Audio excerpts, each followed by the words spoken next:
Selamat pagi, Wandami, para anggota Sangga dan para Pabajita, Sukihontu, Bapak, Ibu, serta Kalamita sekalian.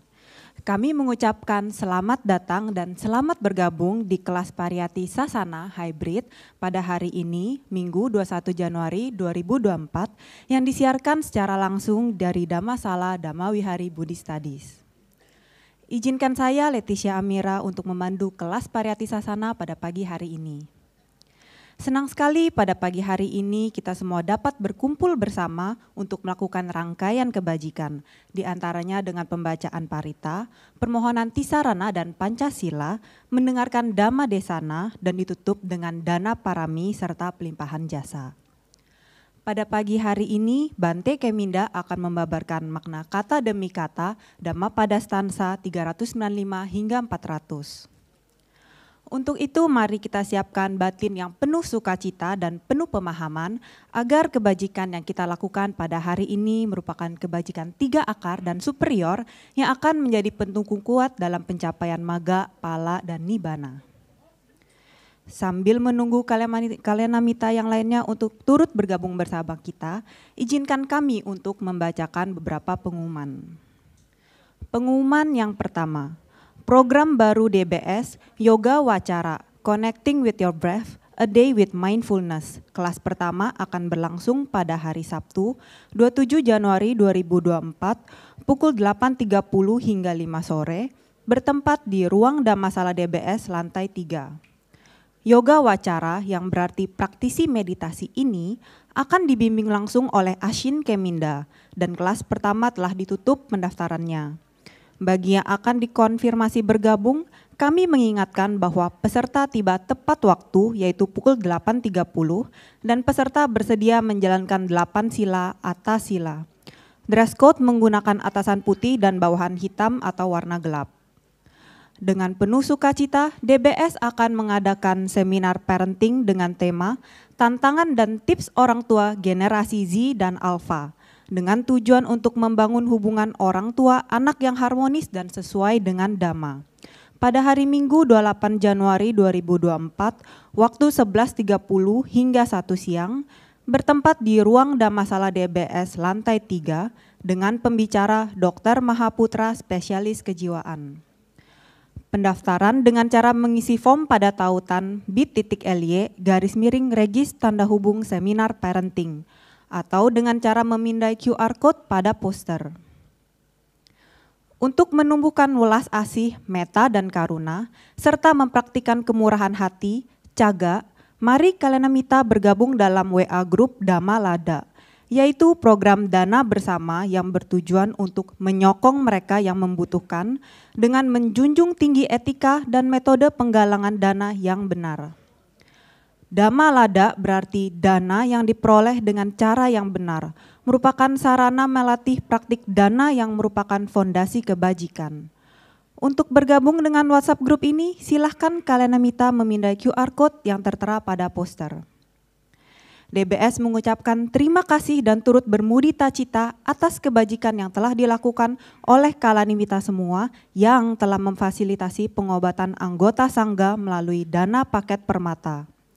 Berkat kebajikan Sangga Dana yang telah disalurkan melalui DBS pada tanggal 10 Januari 2024 yang lalu, pengobatan anggota Sangga di Ceci Hospital PIK telah berjalan dengan baik dan lancar. Demikian beberapa pengumuman untuk kelas pagi ini. Sebelum kita memulai kelas pada pagi hari ini, izinkan kami membacakan tata tertib selama kelas PS berlangsung agar kelas dapat berjalan dengan lancar. Bagi Kalenamita yang berada di ruang Dhammasala, kami menghimbau menjaga keheningan dengan memastikan HP Anda dalam mode silent serta meminimalkan pembicaraan antar satu sama lain. Tidak menutup kepala dengan topi atau hoodie, tidak duduk dengan menyilangkan kaki ataupun duduk bersila di atas kursi. Dikarenakan kasus COVID yang kembali meningkat, maka Kalenamita diharuskan mengenakan masker. Ketentuan bagi yang bergabung lewat aplikasi Zoom, Kalenamita diharapkan berpakaian rapi dan sopan, posisi duduk di tempat yang layak dan tidak sambil berbaring, mengikuti rangkaian acara dengan penuh perhatian dan sukacita, tidak menyalakan TV sambil makan atau minum. Untuk menjaga keheningan, host akan mengendalikan audio dalam keadaan mute saat kelas berlangsung. Bagi peserta Zoom yang tidak mematuhi tata tertib dan dirasa mengganggu jalannya kelas, dengan segala hormat akan dikeluarkan dari Zoom meeting kelas PS Online. Demikianlah tata tertib kelas pagi ini. Selanjutnya kami akan mengundang Bante Keminda untuk turut bergabung bersama kita. Mari kita siapkan batin dan jasmani kita karena sebentar lagi Bante akan memasuki ruang Dhammasala.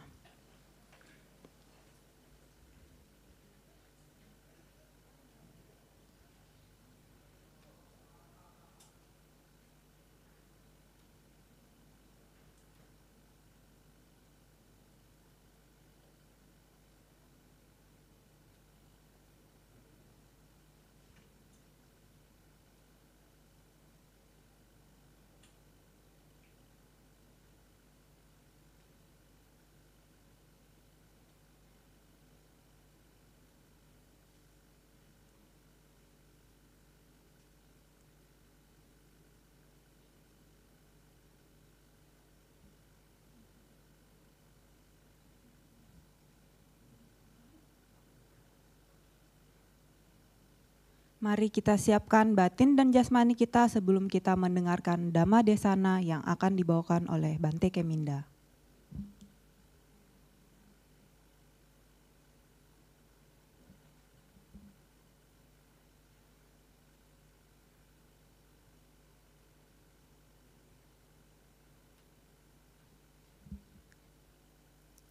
Marilah dengan penuh sukacita kita berdiri dan beranjali menyambut kehadiran Bante Keminda.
Ya, Wandami Bante, selamat datang di kelas PS pada pagi hari ini. Semoga Bante selalu dalam keadaan sehat, damai, dan bahagia. Kepada Samanera dan Kalyamita, kami persilahkan untuk duduk kembali. Untuk membuka kelas pada pagi hari ini, kita akan memulai dengan mengucapkan permohonan Tisarana dan Pancasila kepada Bante Keminda yang akan dipimpin oleh Saudari Yulia. Mohon kiranya Bante berkenan untuk membimbing kami semua dalam permohonan Tisarana dan Pancasila. Kepada Saudari Yulia kami persilahkan. Wandami Bante, Sukihontu, Bapak Ibu serta Kalyamita sekalian, mari kita semua beranjali memohon tuntunan Tisarana dan Pancasila di bawah bimbingan Ashin Keminda. Bante, Okasa, Okasa, Okasa, supaya buah dari perbuatan buruk apapun yang telah saya lakukan, baik melalui perbuatan, ucapan, dan pikiran dapat terhindarkan, dan demi memperoleh jasa kebajikan yang akan memberikan limpahan kepada saya dengan umur panjang, kesehatan, kebebasan dari segala bahaya dan bencana, saya merangkapkan kedua telapak tangan, beranjali dan memberikan puja, menghormat dan bersujud penuh dengan kerendahan hati kepada Tiratana, Buddha, Dhamma, dan Sangha. Untuk kedua kalinya, untuk ketiga kalinya, dan dengan perbuatan yang baik ini, melalui sujud yang luhur, Semoga saya selalu terbebas dari 4 alam menyedihkan, 3 jenis malapetaka, 8 jenis keadaan yang tidak tepat, 5 jenis musuh, 4 jenis kemalangan, 5 jenis kehilangan, segala jenis penyakit, dan 62 pandangan salah, serta secepatnya mencapai jalan kebebasan, maga, buah, pala, dan dhamma mulia, yaitu nibbana. Ahang bante tisaranena saha pancasilang dhammang yacami anugahang katwa silang deta me bante dutiyampi ahang bante tisaranena saha pancasilang dhammang yacami anugahang katwa silang deta me bante tatiyampi ahang bante tisaranena saha pancasilang dhammang yacami anugahang katwa silang deta me bante. Ya mahang wadami tang wadeda. Ama bante. Namo tassa bhagavato arahato sama sambuddhassa. Namo tassa bhagavato arahato sama sambuddhassa. Namo tassa bhagavato arahato sama sambuddhassa. Namo tassa bhagavato arahato sama sambuddhassa. Buddhang saranang gacchami, dhammang saranang gacchami, sanghang saranang gacchami. 3 kali.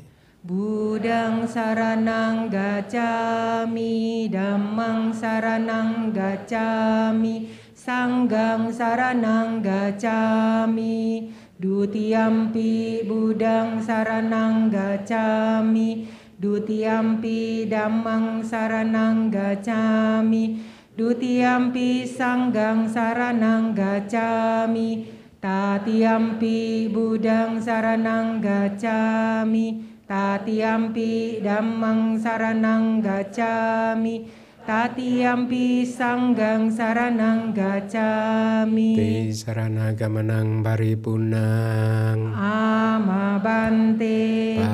Panatipata weramani sikkhapadang samadhiyami.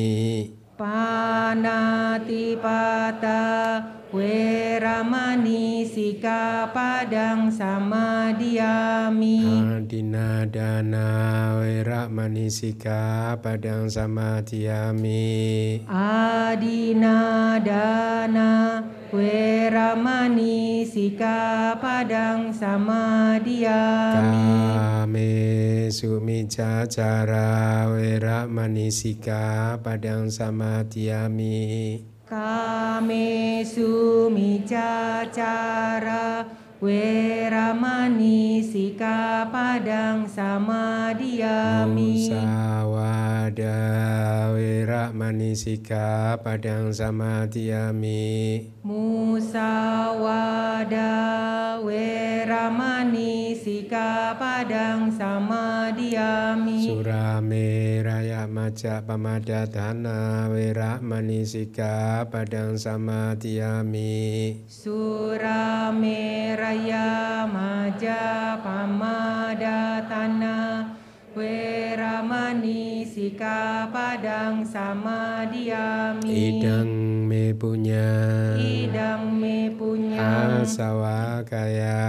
Asawakaya. Wahang hotu. Wahang hotu. Idang me silang. Idang me silang. Nibbanasa. Nibbanasa. Pacayo. Pacayo. Hotu. Hotu. Tisaranena Pamadena saha Pancasila Dhammang Sadukang Katwa Pamadena Sampadeda.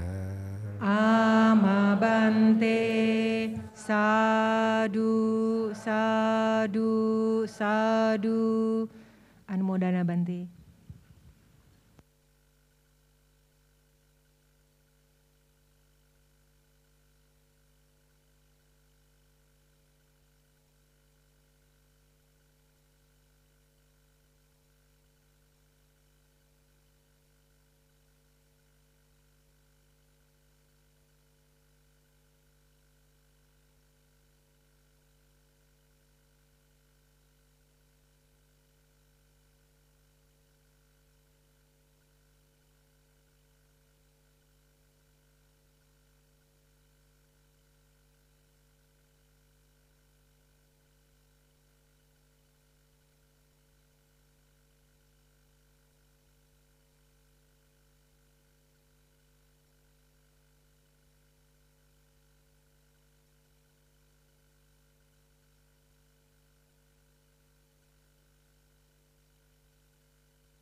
Baik, Sukihontu para upasaka dan upasika sekalian, semoga Anda semua dalam keadaan yang sehat, damai, dan bahagia. Sebelum memulai kelas pada pagi hari ini, mari kita bersama-sama memberikan penghormatan kepada Guru Agung kita dengan mengucapkan Namo Tassa 3 kali. Namo tassa bhagavato Samma sambuddhassa. Namo tassa bhagavato arahato samma sambuddhassa. Namo tassa bhagavato arahato samma sambuddhassa.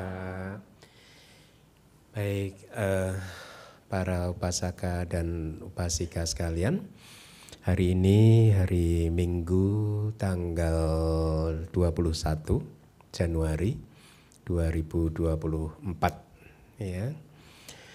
Kita bertemu kembali di kelas Pariyati Sasana, also known as kelas kajian kitab suci ya. Sering saya sudah sampaikan di kelas ini bahwa kelas Pariyati Sasana ini ibaratnya ibadahnya kita. Jadi kalau agama lain punya hari ibadahnya sendiri, paling tidak kita juga lah ya, umat Buddha punya hari ibadah ya, yaitu dengan mendengarkan kitab suci ya di hari Minggu pagi ini.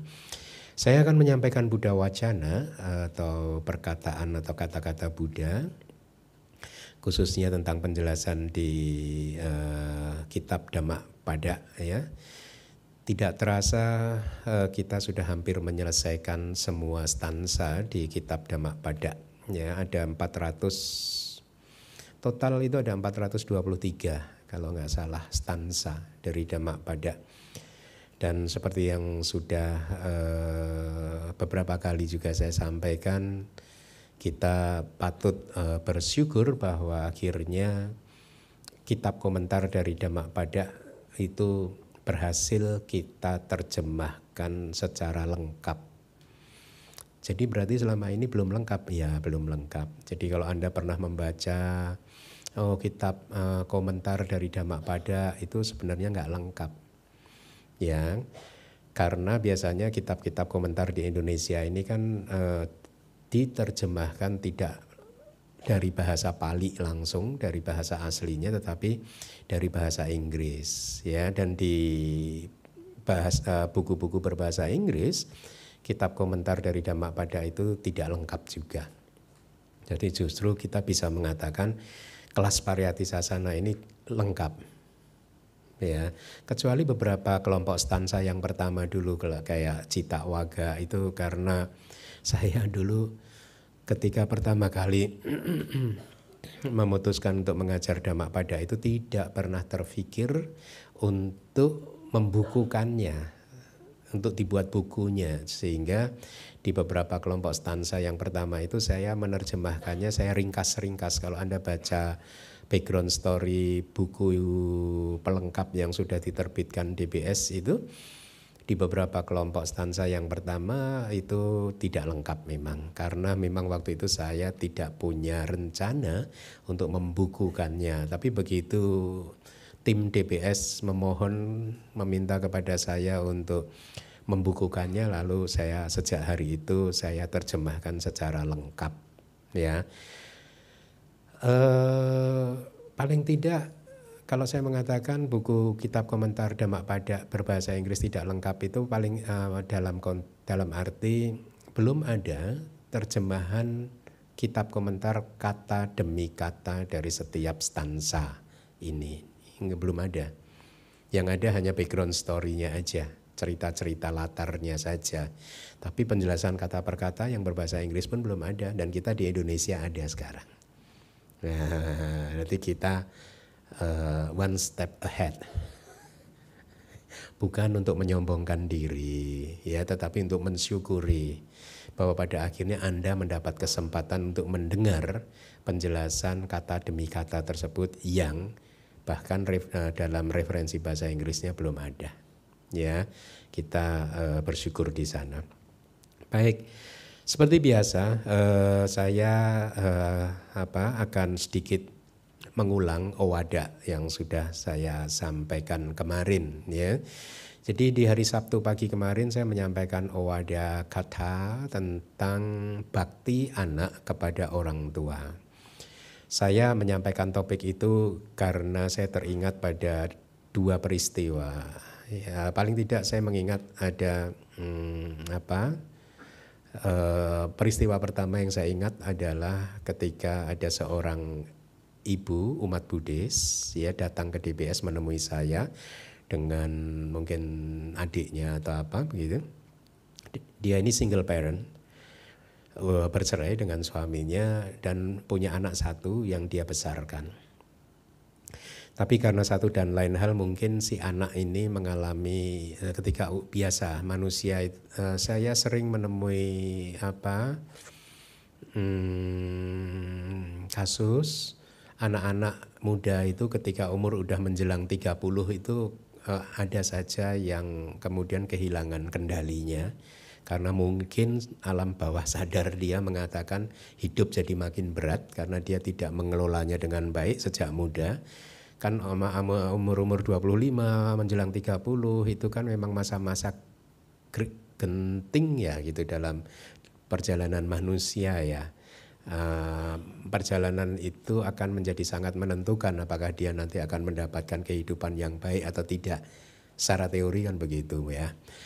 Nah, kebetulan si anak ini umur mungkin 25-26 tahun mulai galau karena mungkin dia merasa kehidupan dia tidak sebagus yang dia bayangkan atau cita-citakan gitu.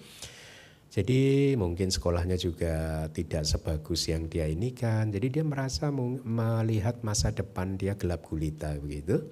Tapi apa yang terjadi? Dia menyalahkan itu semua kepada orang tuanya, khususnya kepada mamahnya. Jadi dia bahkan berani berkata-kata yang kasar kepada mamahnya. Ya, kata-kata yang saya kalau tidak salah ingat itu salah satunya itu mengatakan begini. Hidup saya jadi susah kan karena kalian, gitu, karena papa dan mama gitu. Kalau nggak ada kalian nggak ada saya. Jadi dia menyalahkan bahwa dia lahir itu karena papa mamahnya gitu.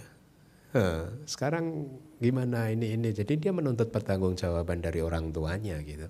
Itulah mengapa mamahnya ini sangat sederhana orangnya, jadi dia tidak bisa menjawab itu semua, akhirnya dia hanya bisa menangis di depan saya. Dan anaknya, saya katakan kepada dia, coba anaknya diajak untuk ketemu saya, tetapi tidak pernah mau gitu. Poin pertama adalah seandainya dia paham ajaran Buddha, dia tidak akan berkata seperti itu kan. Ya, maka inilah sekali lagi pentingnya beragama gitu. Saya dulu pernah di dalam satu periode kehidupan saya itu menganggap agama itu tidak penting. Walaupun dari kecil menganggap penting, kemudian ketika mulai kok nggak ada perubahan gitu, mulai berpikir ini kayaknya agama kok kayak nggak manjur gitu ya gitu. Pernah di masa-masa itu gitu. Tetapi untung saya kembali mendapatkan keyakinan saya terhadap pentingnya agama, sehingga saya sering menasehati anak-anak muda ini untuk beragama dengan baik gitu. Jadi seandainya dia beragama dengan baik, tentu dia tidak akan berpikir seperti itu kan. Agama apapun tidak ada yang mengizinkan seorang anak berani pada orang tua, sejauh yang saya tahu. Ya, agama apapun, tidak hanya agama Buddha begitu. Nah, itulah mengapa cerita ini menjadi yang melatari saya untuk kemudian menyampaikan topik Owada kemarin, yaitu bakti anak kepada orang tua. Intinya bakti kita kepada orang tua kita bisa dibagi menjadi 2 periode. Periode pertama adalah ketika orang tua kita masih hidup. Nah, di periode pertama ini membalas budi, berbakti pada orang tua yang masih hidup relatif lebih mudah. Walaupun saya juga sadar ada sebagian orang juga yang sulit untuk berbakti pada orang tuanya ketika mereka masih hidup. Tetapi kalau dibandingkan dengan periode kedua, yaitu bakti kita kepada orang tua ketika mereka sudah meninggal dunia, maka yang kedua ini sebenarnya jauh lebih sulit loh. Kenapa? Karena kita tidak melihat mereka itu di depan mata kita. Kita tidak pernah tahu apa yang mereka rasakan gitu. Ya. Tetapi Buddha mengajarkan bahwa bakti ini harus kita lakukan seumur hidup kita. Ya. Jadi kalau bakti ketika mereka masih hidup mudah, ya, kita bisa mungkin memijat mereka, menyediakan makanan bagi mereka, membantu pekerjaan rumah mereka, atau mungkin membawa mereka ke dokter, membawa mereka liburan dan lain sebagainya. Itu bakti kita kepada mereka yang masih hidup, ya.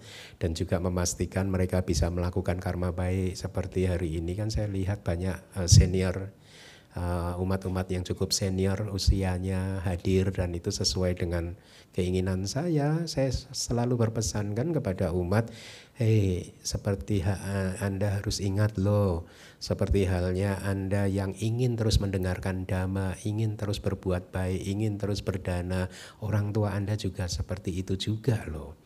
Hanya karena usianya sudah tua, fisiknya sudah lemah, sehingga mereka kadang itu menjadi ada saja hambatan untuk datang ke wihara. Dan itulah mengapa menjadi tugas Anda para anak untuk membawa mereka ke wihara. Tapi mereka nggak bisa paham, nggak apa-apa. Nggak bisa paham, nggak apa-apa. Kita punya cerita yang bagus, yaitu 500 kelelawar. Nggak paham abhidhamma, nggak apa-apa. Ya, tetap saja dengan melihat saya aja udah.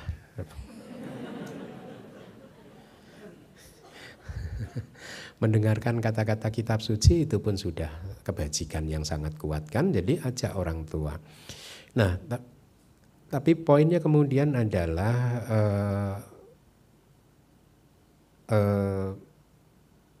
jarang anak yang kemudian memunculkan tekad untuk terus berbakti ketika mereka sudah meninggal dunia. Ya, dan itulah mengapa untuk bisa berbakti ketika mereka sudah meninggal dunia, kita harus mengikuti petunjuk dari Buddha, yaitu melakukan pati dana.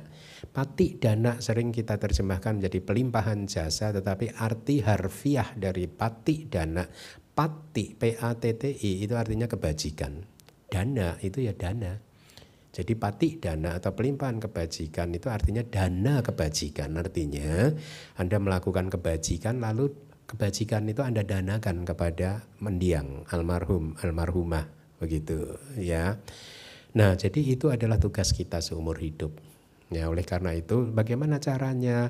Kalau nasihat Buddha ya, kita harus senantiasa mengingat orang tua kita atau siapapun itu yang sanak famili kita yang sudah meninggal dunia dengan cara ada si me aka si me nyati mita saka jame petanang dakinang daja bube kata manusarang. Anda harus mengingat apa yang sudah pernah mereka lakukan di kehidupan yang sebelumnya. Artinya apa yang orang tua Anda yang sudah meninggal pernah lakukan terhadap Anda ketika mereka masih hidup. Ada si media telah memberikan banyak hal kepada saya. Akasih me, dia sudah melakukan banyak hal yang baik untuk saya. Beliau sudah pernah menjadi orang tua saya atau sanak famili saya, keluarga saya, teman saya, sahabat saya. Banyak hal baik yang sudah mereka lakukan ketika orang tua kita masih hidup. Nah, dengan mengenang hal seperti itu, maka kemudian Buddha menganjurkan untuk oleh karena itu Anda harus melakukan kebajikan atas nama mereka. Ya, itulah yang disebut sering pelimpahan jasa. Sebenarnya nasihatnya hanya dengan mengingat saja, Anda mengingat kebajikan mereka, semua perbuatan baik mereka yang sudah dilakukan untuk Anda, itu saja, itu pun sudah menjadi sudah merupakan kebajikan. Kalau dalam tradisi Myanmar, dengan mengingat jasa baik orang tua yang sudah meninggal, itu pun termasuk berkah, blessing, manggala. Blessing itu artinya, atau manggala itu artinya pertanda baik. Artinya ketika Anda mengingat kebaikan-kebaikan mereka, Anda menciptakan satu pertanda baik yang bisa jadi akan datang ke dalam kehidupan Anda. Kalau pertanda baik yang hal baik yang datang, maka yang sebaliknya hal yang buruk juga berhasil dihalau. Jadi mengingat-ingat mereka yang sudah meninggal dunia dalam arti mengingat kebajikannya itu justru dianjurkan. Ya, nah kira-kira itu yang saya sampaikan kemarin. Kalau Anda ingin mendengarkan penjelasan lengkapnya, Anda bisa mendengarkannya di Instagramnya DBS. Baik, mari kita mulai materi yang pertama. Aku menyebut manusia yang mengenakan jubah yang terbuat dari kain perca. Kain perca itu, jadi begini, kalau di masa lalu, di zaman Buddha, itu mungkin kan karena faktor kesulitan untuk mendapatkan jubah, sehingga banyak sekali para biku pada waktu itu mengumpulkan kain-kain perca, potongan-potongan kain. Bisa yang dibuang di pinggir jalan oleh penduduk, bisa yang dibuang di tempat sampah, atau bahkan potongan kain-kain yang tidak dipakai di pekuburan. Jadi para biku di zaman dahulu mengumpulkannya, ya, kemudian mewarnainya dan memotong, menyambungnya, menjahitnya begitu. Ya, nah itu banyak. Biku di zaman Buddha memakai jubah yang seperti itu. Kita beruntung biku-biku di zaman modern ini jubahnya berlimpah-limpah. Ya, tidak seperti di zaman Buddha dulu. Jadi, aku menyebut manusia yang mengenakan jubah yang terbuat dari kain perca yang kurus dengan vena yang menyebar, yang bermeditasi di hutan sendirian tersebut sebagai Brahmana. Demikian Buddha berkata. Jadi sekali lagi, Brahmana Waga atau kelompok stansa tentang para Brahmana ini sepertinya adalah interpretasi Buddha terhadap konsep atau julukan Brahmana. Seperti yang Anda ketahui di India pada masa itu dan mungkin masa sekarang juga masih, itu mereka mengenal 4 kasta kan, ya, kasta Brahmana, Ksatria, Waisya dan Sudra. Ya, Brahmana ini kasta yang tertinggi. Kalau menurut masyarakat India di zaman Buddha dulu, sejauh yang saya ingat, kasta Brahmana ini, manusia dari kasta Brahmana ini lahir langsung dari Brahma. Jadi ini anak keturunannya para Brahma. ya.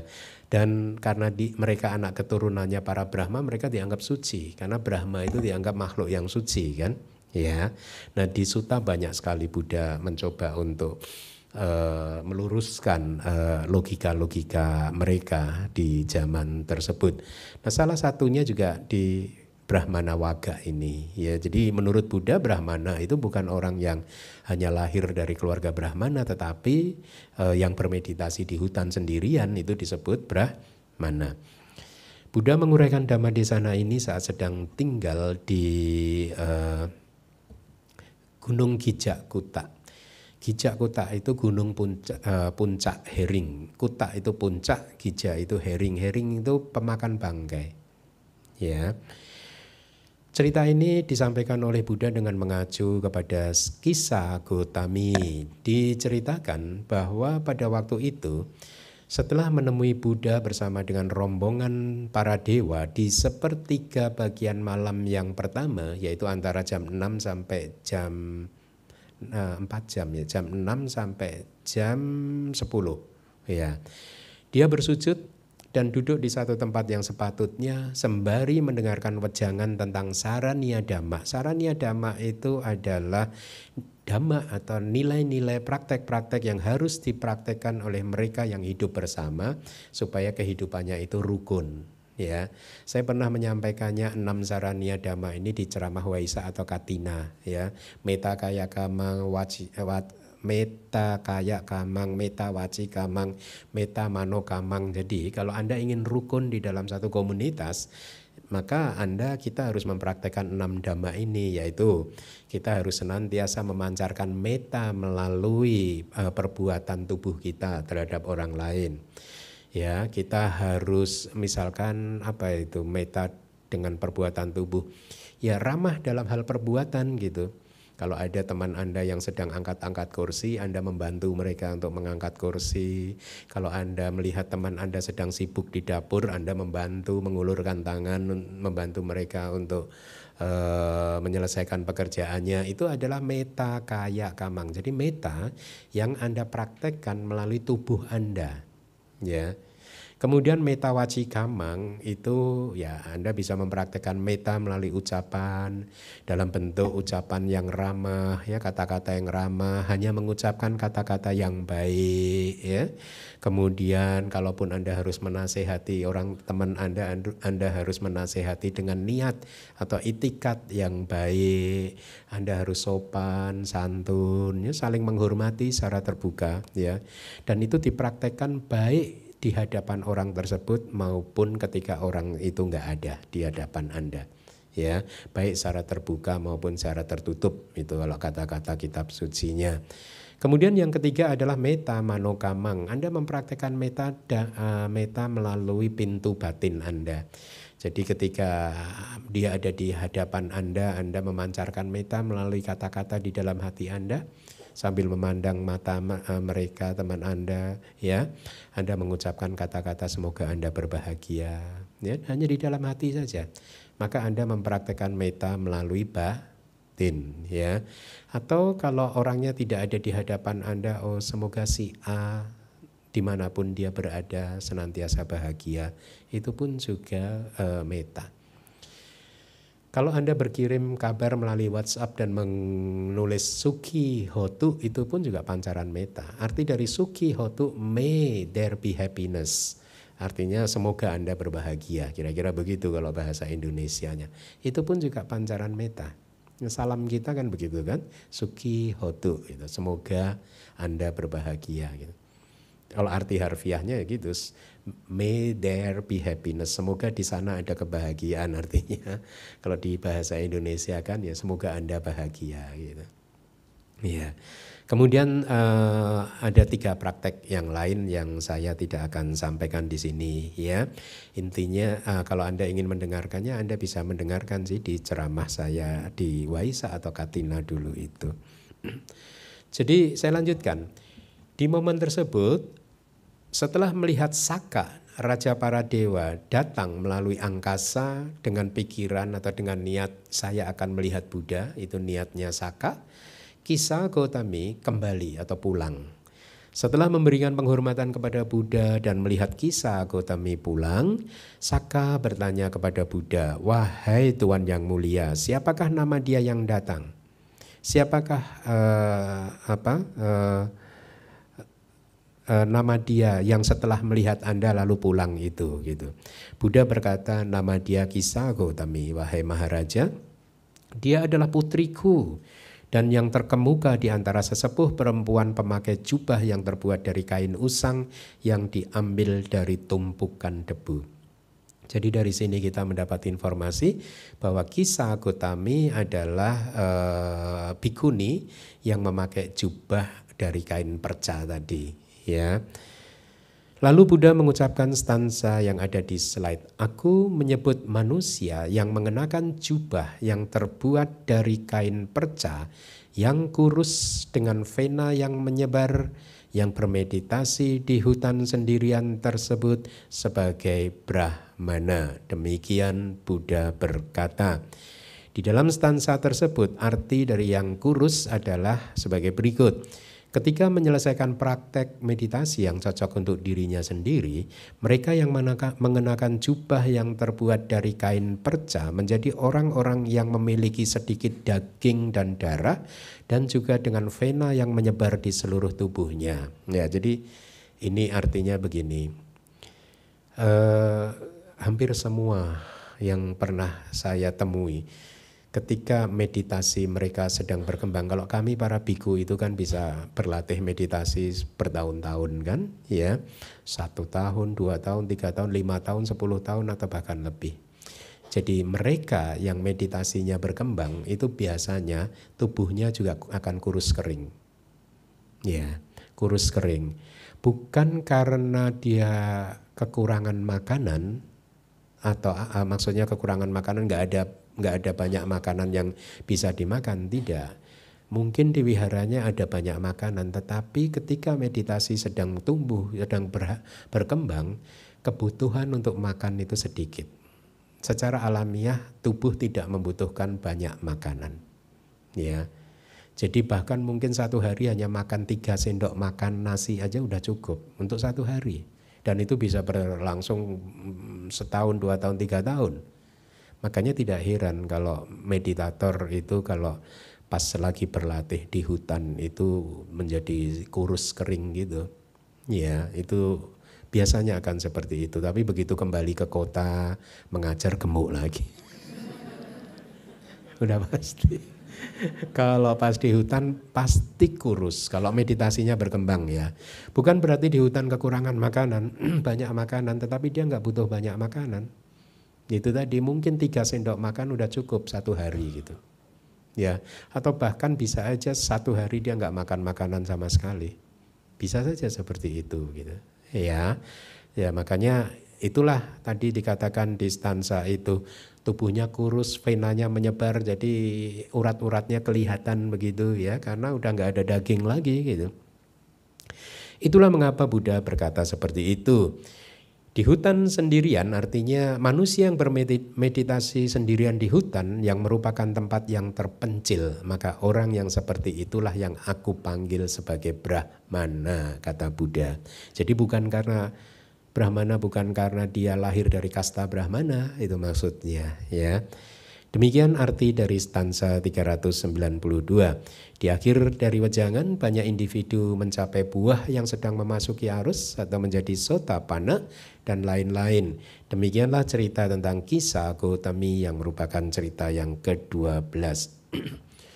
Stansa berikutnya. Aku tidak menyebut orang yang lahir dari kandungan dan lahir dari seorang ibu sebagai Brahmana. Jika orang tersebut adalah orang yang berkata Tuan, Tuan gitu, dan memiliki keterikatan, aku menyebut dia yang tanpa keterikatan dan tanpa pelekatan sebagai Brahmana. Jadi itu penolakan Buddha terhadap definisi Brahmana di masyarakat India di zaman itu dan definisi baru yang disampaikan oleh Buddha tentang Brahmana. Buddha menguraikan Dhammadesana ini saat sedang tinggal di Wihara Jetawana dengan mengacu kepada seorang Brahmana. Diceritakan bahwa Brahmana tersebut berpikir seperti ini. Pertapa Gotama menyebut murid-muridnya sendiri sebagai Brahmana. Dan sesungguhnya saya terlahir kembali di kandungan seorang Brahmani. Brahmani itu berarti Brahmana perempuan. Bukankah pantas untuk memanggil saya juga seperti itu? Bukankah saya juga pantas dipanggil sebagai Brahmana? Paham ya? Jadi ini ada dua cara berpikir yang berbeda. Menurut mereka yang lahir dari kasta Brahmana, Brahmana ini adalah given. Kalau Anda lahir dari kasta Brahmana, udah pasti Anda disebut Brahmana. Nah, Buddha memperbarui definisi terminologi itu. Bagi Buddha, Brahmana bukan itu. Brahmana adalah yang menjalani kehidupan suci. Ya. Nah, kemudian Buddha berkata kepada dia, wahai Brahmana, aku tidak berkata demikian karena kelahiran kembali di kandungan seorang Brahmani semata. Ya. Barang siapa yang tanpa keterikatan duniawi dan tanpa pencengkeraman, artinya tanpa loba, keserakahan, nafsu-nafsu kehausan, aku memanggil orang yang seperti itu sebagai Brahmana. Jadi Buddha lalu mengucapkan stanza yang ada di slide.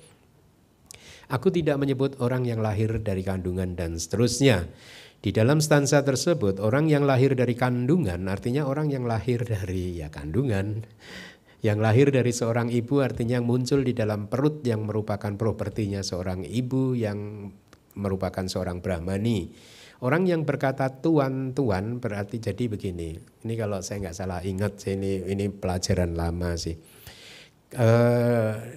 Di zaman Buddha dulu, para Brahmana itu selalu mengucapkan gitu, ya bo gitu. Bowadi gitu. Jadi artinya ya Tuhan untuk kesantunan aja.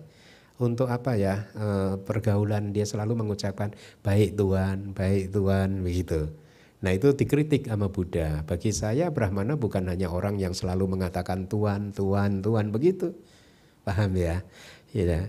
Lalu jika seseorang masih memiliki keterikatan duniawi, maka apa gunanya? Dia bukan Brahmana. Ya, orang tersebut yang mengembara dengan berkata tuan ketika menyapa dan lain-lain itu bukan Brahmana yang dimaksudkan oleh Buddha. Akan tetapi dia yang tanpa keterikatan dan tanpa pelekatan dari 4 pelekatan. 4 pelekatan itu Cattaro Upadana. Jadi ini pelajaran Abhidhamma sih. Ada 4 pelekatan, 4 kualitas batin Anda yang melekati sesuatu. Yang pertama kamu padana, Anda melekat terhadap objek-objek panca indera yang menyenangkan. Melekat nggak sih Anda?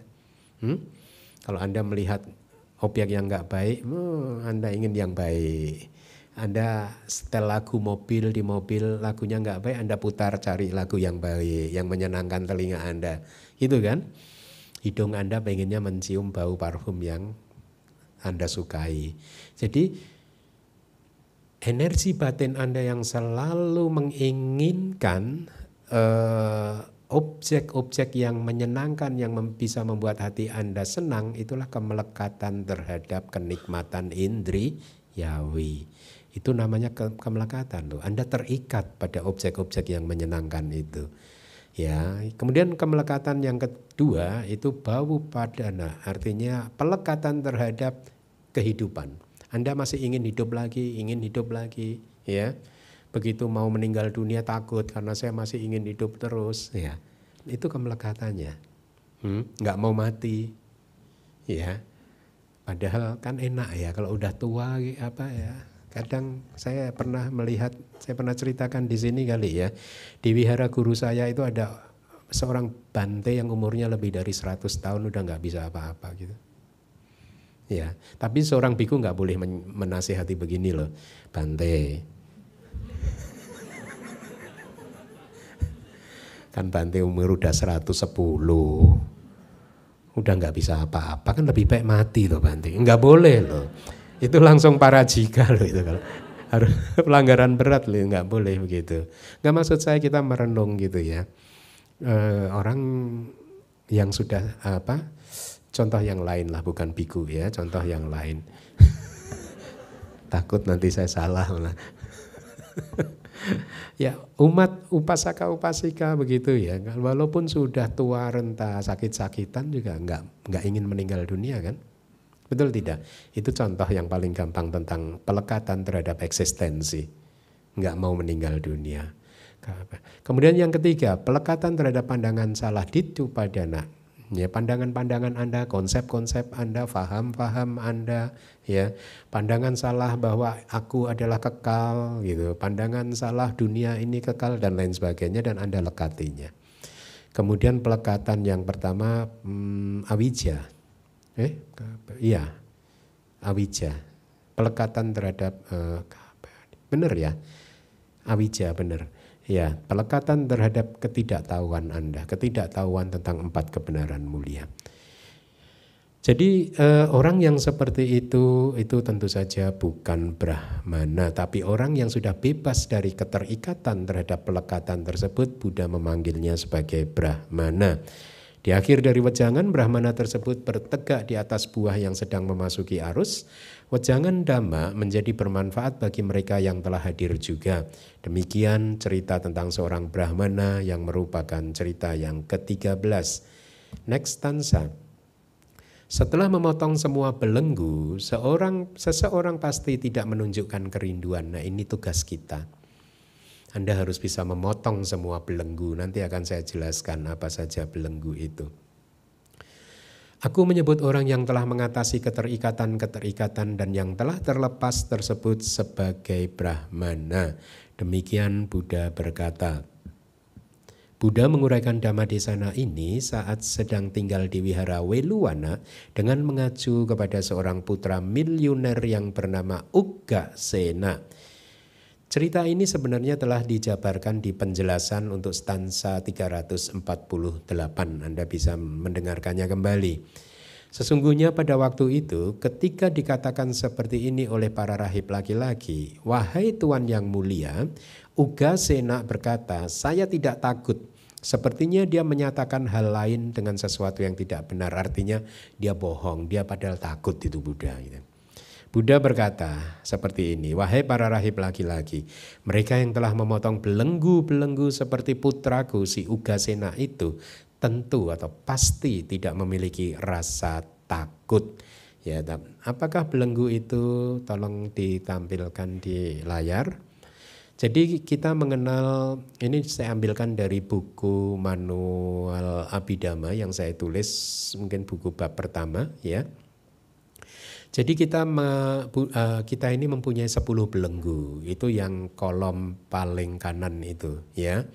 Itu kalau Anda jumlah itu ada belenggu. Yang pertama adalah Sakaya Didi, yang kedua adalah Wicikicca. Saya jelaskan dulu. Belenggu itu apa? Belenggu itu adalah kilesa Anda yang menggabungkan, mengikat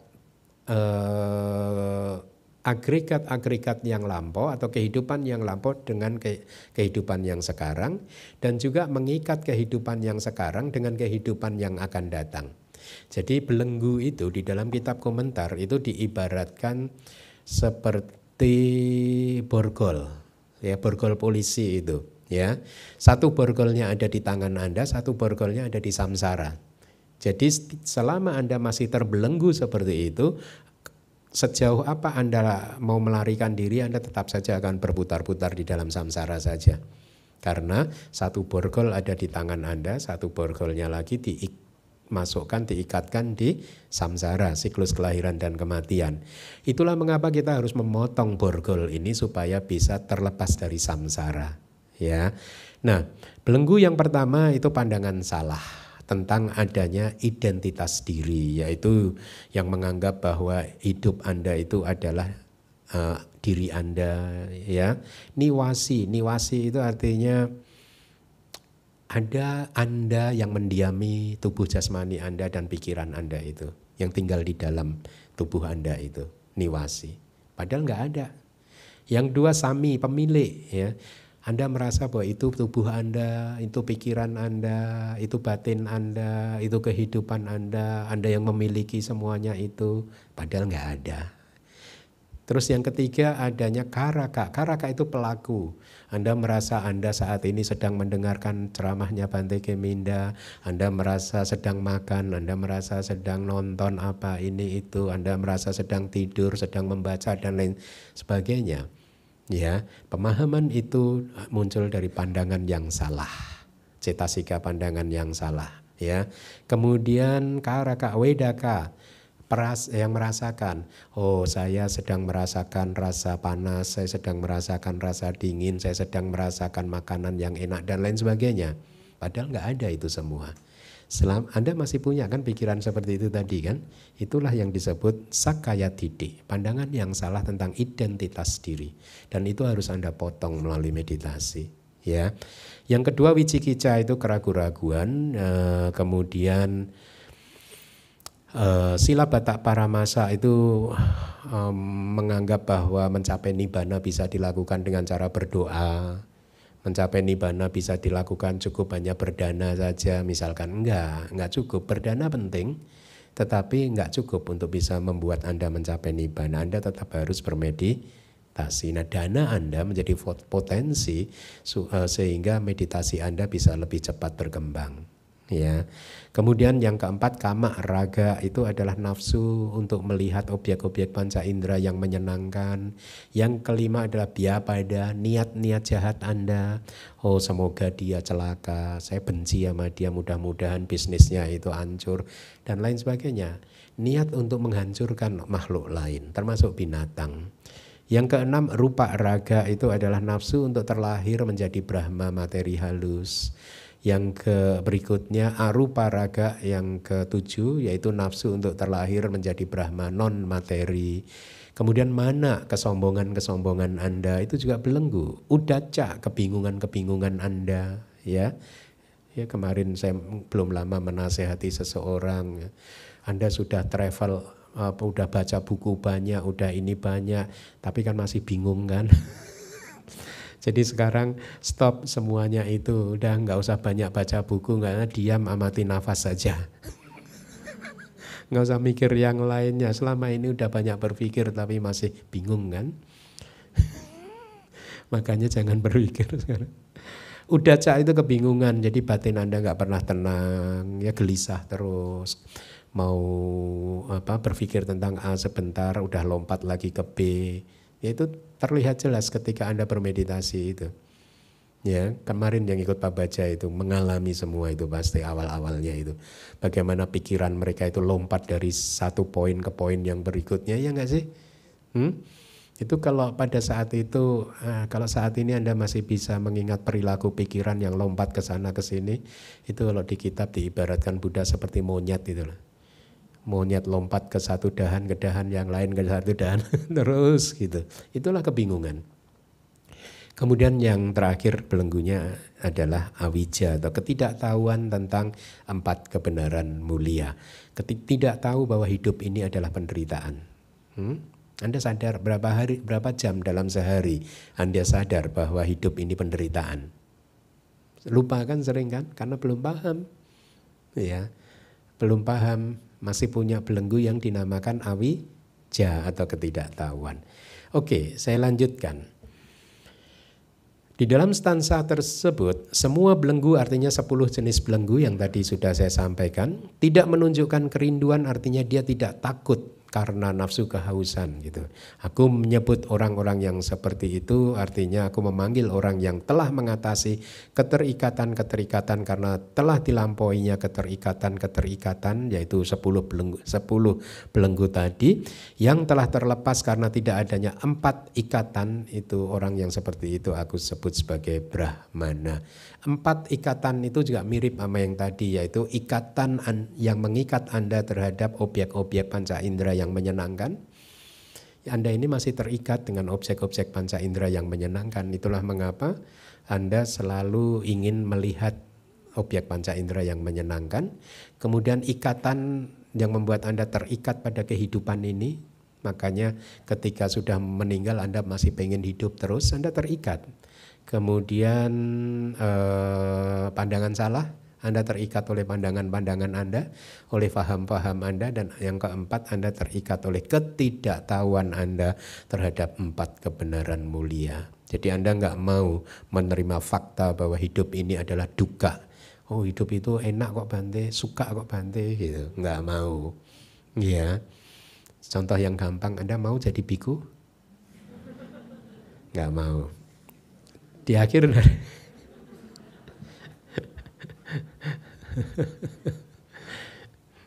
saya itu sering kan menasehati kalau ada umat datang, kamu umur berapa? Di bawah 30 lah gitu ya. Udah berkeluarga belum? Belum sih Bante. Udah jadi biku aja gitu. Oh nggak ada yang mau loh. Kadang saya provokasi dia itu sampai, kamu gini aja deh, kamu lakukan survei lapangan dulu, tanya ke keluarga kamu yang udah pada menikah, teman-teman kamu yang udah pada menikah, ya, disurvei, mereka seneng, happy nggak menikah gitu. Saya bisa pastikan mayoritas pasti bilang nggak happy gitu. Nggak setuju ya? Setuju nggak? Setuju ya. Tapi tetap nggak mau loh anak muda itu. Saya kan selalu begitu, kalau ada anak muda datang, saya udah menikah belum? Udah pakai jubah. Yang perempuan juga gitu, udah jadi saya aja lah. Nggak mau loh. Saya bilang, kamu jangan merasa kamu makhluk spesial loh. Kalau semua orang mengatakan menikah itu penderitaan, jangan berpikir, ya kan mereka, saya sih begini. Enggak lah, saya pasti nanti bahagia. Jangan merasa seperti itu loh, sama. Tapi ya nggak ada yang mau, ya udah. Demikianlah cerita tentang seorang miliuner yang bernama Ugasena yang merupakan cerita yang ke-14. Next stanza. Setelah memotong tali dan kenur itu juga mirip dengan tali sih. Saya sulit untuk menemukan padanannya karena kata palinya juga berbeda gitu. Rantai bersama dengan kekangannya, aku menyebut orang-orang yang balok penghalangnya telah terangkat. Ini Arahanta itu julukannya seperti itu. Balok penghalangnya telah terangkat dan telah merealisasi 4 kebenaran yang mulia tersebut sebagai Brahmana. Demikian Buddha berkata. Buddha menguraikan Dhamma Desana ini saat sedang tinggal di Wihara Jetawana dengan mengacu kepada 2 orang Brahmana. Diceritakan bahwa di antara kedua Brahmana tersebut, ya, mereka memiliki seekor sapi. Yang pertama bernama Chula Rohita, yang kedua Brahmana satunya mempunyai seekor sapi atau lembu dengan nama Maha Rohita. Pada suatu hari mereka berselisih dengan berkata, lembu saya adalah yang kuat. Lembu saya yang paling kuat. Enggak, lembu saya. Jadi mereka berselisih. Lalu mereka berkata, apa sih gunanya dengan pertengkaran kita ini? Kita akan mengetahuinya lembu siapa yang lebih kuat setelah mengemudikannya, setelah mengujinya gitu. Lalu mereka mengisi gerobak masing-masing dengan pasir dari pinggir sungai Acirawati dan mereka memasang kuk lembu. Ya, kuk itu kayak mungkin yang kuk lah ya, yang menggabungkan lembu itu ke gerobak. Di momen tersebut para rahib laki-laki pun pergi ke tempat tersebut untuk mandi. Para Brahmana mengemudikan sapi-sapinya. Ternyata gerobaknya berhenti tidak bergerak. Ya. Tali pengikat dan penghelanya pun putus. Setelah melihat kejadian tersebut, para rahib laki-laki pergi ke wihara dan menginformasikan kejadian tersebut kepada Buddha. Lalu Buddha berkata, wahai para rahib laki-laki, itu adalah tali pengikat dan penghela yang eksternal.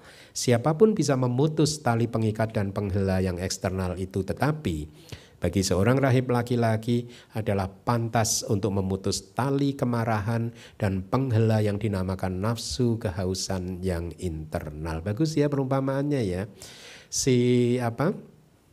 Brahmana tadi ketika sapinya diminta untuk menyeret gerobak, talinya putus. Tapi itu hanyalah tali pengikat eksternal. Sadar nggak bahwa kita mempunyai tali pengikat internal? Ya, kita ini terikat dengan kemarahan kita. Itulah mengapa kalau ada sesuatu yang tidak menyenangkan, kemarahan ini harus diledakkan karena Anda terikat dengan kemarahan tersebut. Ya, Anda belum membebaskan diri dari kemarahan tersebut. Itulah mengapa juga kalau ada sesuatu yang menyenangkan, nafsu Anda muncul karena Anda belum membebaskan diri dari keterikatan terhadap nafsu-nafsu Anda tersebut. Itu maksudnya. Jadi sebenarnya yang lebih penting adalah memutus tali-tali yang internal tersebut. Lalu Buddha mengucapkan stansa yang ada di slide. Setelah memotong tali dan kenur dan seterusnya, di dalam stansa tersebut, tali berarti kemarahan yang berlangsung dengan keadaannya yang mengikat. Ya, paham nggak? Ketika Anda sedang marah-marah, sadar nggak Anda sedang diikat oleh kemarahan? Masa sih Bante? Coba Anda ingat-ingat ketika sedang marah, bisa nggak dengan hitungan detik Anda melepaskan diri dari kemarahan itu? Enggak kan? Itulah keterikatan. Ya. Dan kilesa yang lain juga seperti itu. Nafsu-nafsu Anda, keserakahan Anda juga mengikat Anda. Ya, sehingga membuat Anda kayak benar-benar sulit untuk bisa membebaskan diri dari keserakahan tersebut. Gitu. Saya lanjutkan. Kenur berarti nafsu kehausan atau tanha yang muncul dalam keadaannya yang membelenggu kita. Rantai bersama dengan kekangannya artinya rantai yang dinamakan 62 pandangan yang salah. Ya, kita pernah membahas di kelas ini, ada di YouTube kita, ya. Bersama dengan urut-urutan tendensi laten. Ini juga kilesa. Tendensi laten itu anusaya, ya. Anusaya itu juga kilesa.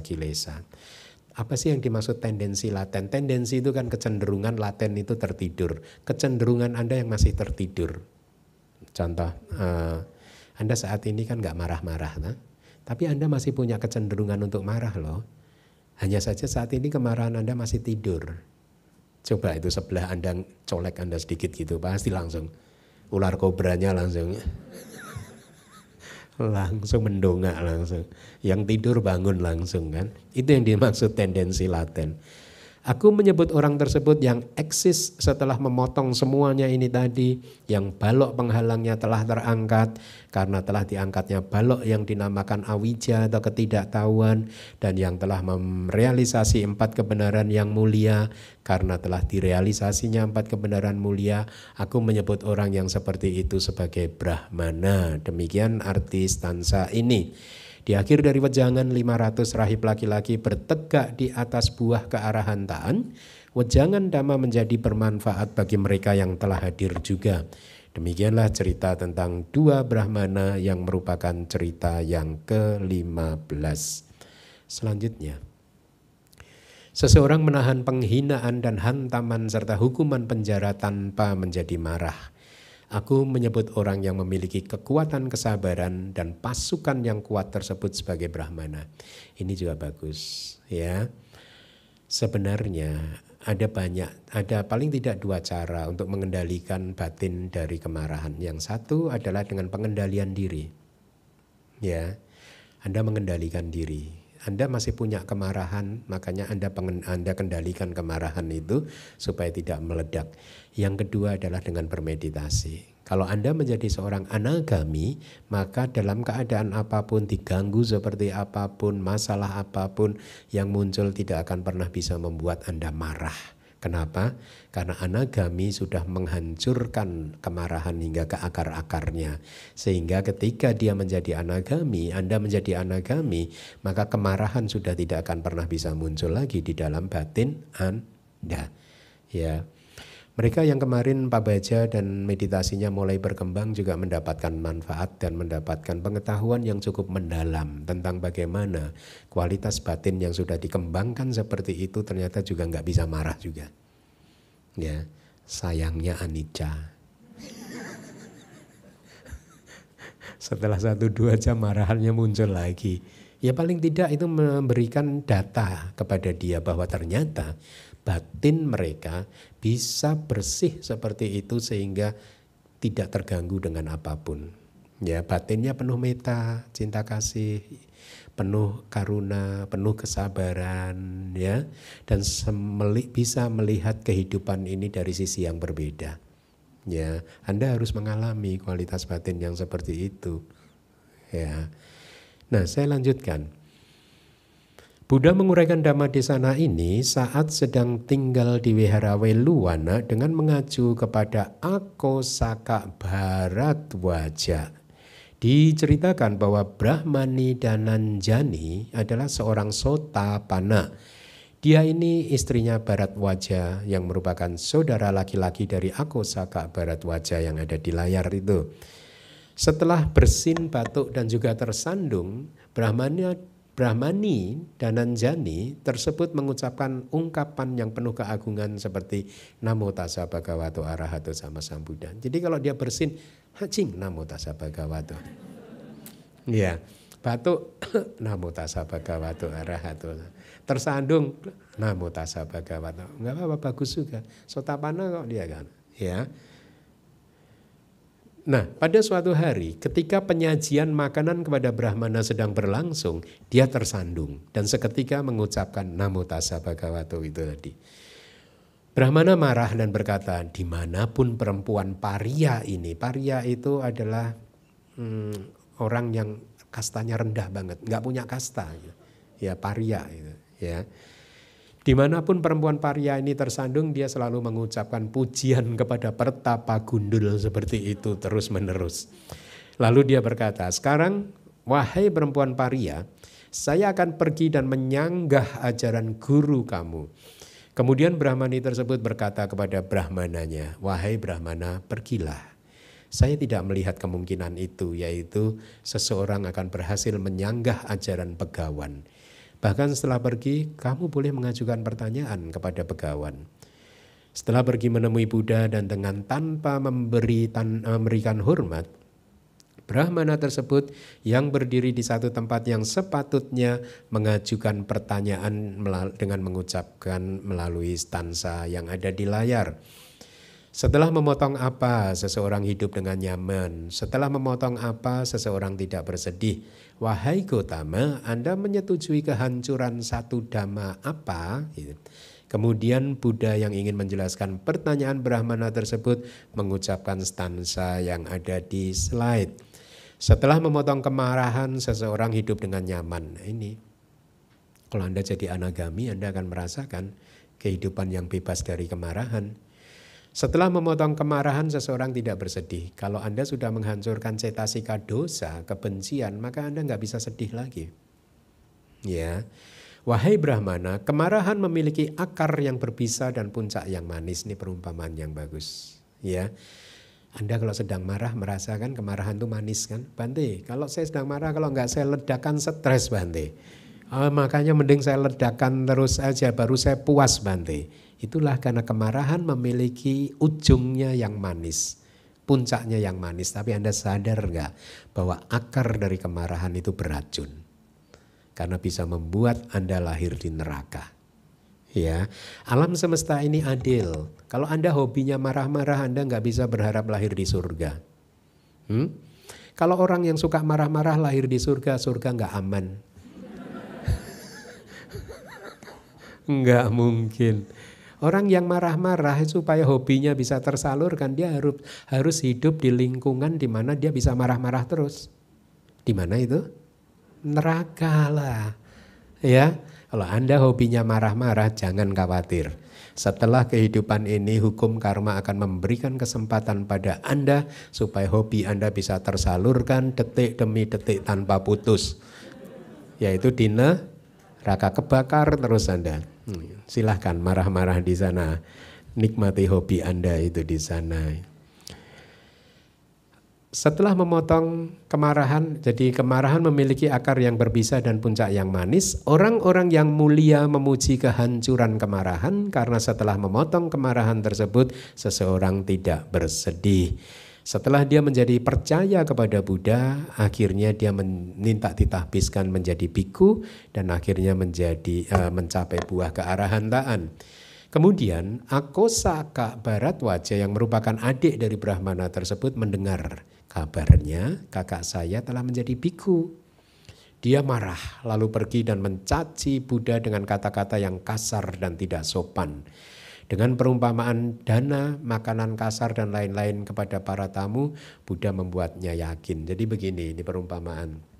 Jadi ketika dia marah-marah pada Buddha, Buddha tetap tersenyum, tenang, ya tidak terprovokasi karena memang Buddha sudah tidak mempunyai kemarahan lagi kan.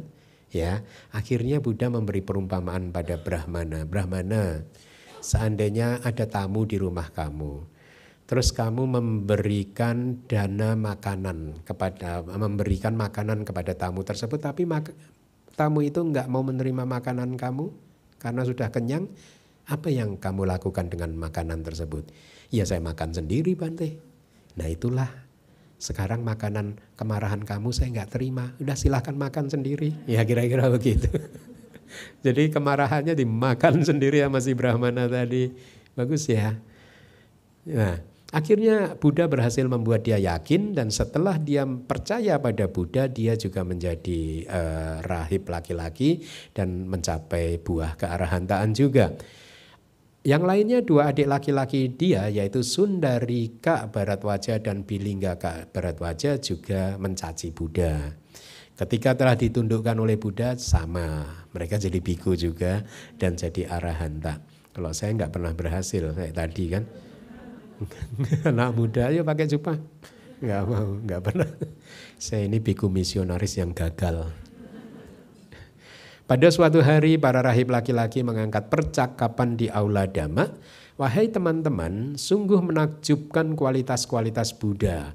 Ketika 4 saudara laki-laki mencerca, Buddha dengan tanpa berkata apapun telah berhasil menjadi dukungan atau pendukung untuk keselamatan mereka.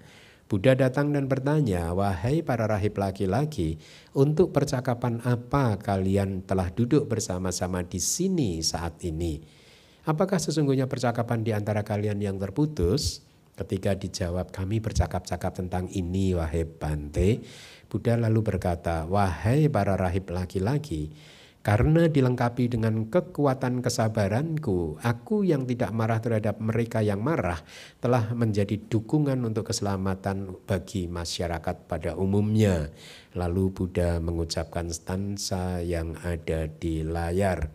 Di dalam stansa tersebut, tanpa menjadi marah, artinya setelah menjadi seseorang yang batinnya tanpa kemarahan tadi ya, arahat udah pasti udah tanpa kemarahan. Dia berhasil menahan penghinaan dengan 10 substansi penghinaan. Ini saya belum mencarinya. Apa itu 10 substansi kemarahan? Oh, mungkin ini loh.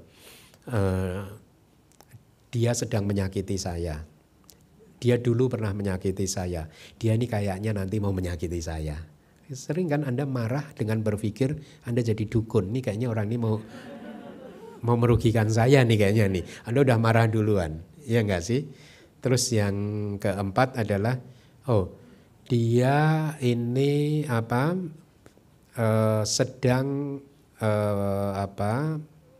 dia sedang merugikan teman saya gitulah kira-kira. Kemudian dia dulu pernah merugikan teman saya, dia akan merugikan teman saya gitu. Atau yang ketujuh, dia adalah teman dari orang yang saya benci saat ini. Dia dulu sahabatnya orang yang saya benci loh. Nah, Anda bisa marah tuh gara-gara mikir kayak gitu. Kemudian yang ke-9, dia sepertinya akan jadi teman orang yang saya benci gitu. Nah yang ke-10 adalah kemarahan yang tanpa alasan. Apa itu kemarahan tanpa alasan? Anda lagi jalan enak-enak kesandung batu, Anda marah loh sama batunya itu. Loh, batu itu batu loh kok Anda marahi. Hah? Ya dia tetap jadi batu kalau Anda marahi. Ya itulah. Saya lanjutkan. Orang yang sudah tanpa kemarahan dia akan berhasil menahan hantaman dengan tangan dan lain-lain serta hukuman penjara dengan pengikatan rantai dan lain-lain. Orang yang memiliki kekuatan kesabaran karena dilengkapi dengan kekuatan kesabaran. Orang yang memiliki pasukan yang kuat karena dia dilengkapi dengan kesabaran itu juga. Yang eksis seperti pasukan karena kemunculan yang berulang-ulang. Aku memanggilnya orang yang seperti itu sebagai Brahmana. Demikian adalah arti stansa ini. Di akhir dari wejangan banyak individu mencapai buah yang sedang memasuki arus dan lain-lain. Demikianlah cerita tentang Akosaka Bharadwaja yang merupakan cerita yang ke-16. Selanjutnya, aku menyebut orang yang tanpa amarah dan tidak menjalankan agama, yang memiliki sila yang baik, yang tanpa penonjolan diri, yang telah jinak dan mengalami kelahiran kembali yang terakhir sebagai Brahmana. Buddha menguraikan Dhammadesana ini saat sedang tinggal di Wihara Weluwana dengan mengacu kepada sesepuh Sariputta. Diceritakan bahwa pada waktu itu sesepuh Sariputta bersama dengan 500 rahib laki-laki yang sedang berjalan untuk mengumpulkan makanan derma tiba di pintu rumah ibunya sendiri di desa Nalaka. Kemudian ketika sedang melayani dengan makanan, dengan tanpa mempersilahkan sesepuh duduk, ibu sesepuh mencerca sesepuh Sariputta, "Hai pemakan makanan sisa." Itu ibunya sendiri mencerca yang mulia Sariputta, putranya ya. Ibunya namanya siapa tahu nggak? Sari, kan namanya Sariputta kan? Ya Sari putra, jadi putranya Sari gitu.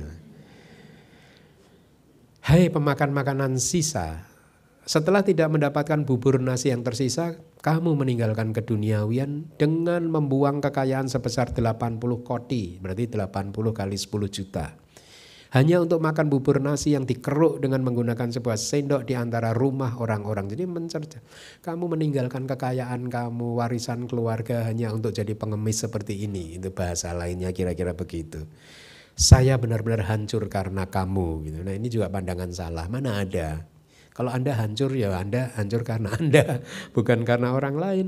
Jangan pernah menyalahkan orang lain pada apapun, peristiwa apapun yang buruk yang kita sedang alami. Itu semua muncul karena buah dari karma kita sendiri. "Saya telah hancur karena kamu, sekarang makanlah," kata ibunya. Ketika memberikan makanan kepada para rahib laki-laki pun dia juga berkata seperti ini, "Kalian telah membuat anak saya menjadi pelayan kecil kalian, makanlah sekarang." Jadi dia tetap berdana makanan pindah patah, tapi nggak sopan, makanlah gitu. Makan. Setelah menerima makanan derma, sesepuh Sariputta pergi ke wihara. Kemudian yang mulia Rahula meminta izin kepada Buddha untuk makan. Pada waktu itu Buddha berkata kepada dia, jadi yang mulia Rahula ikut ke rumah ibunya yang mulia Sariputta. Lalu Buddha bertanya kepada putranya, "Wahai Rahula, kamu telah pergi kemana?" "Wahai Tuan yang mulia, saya pergi ke desa nenek." Lalu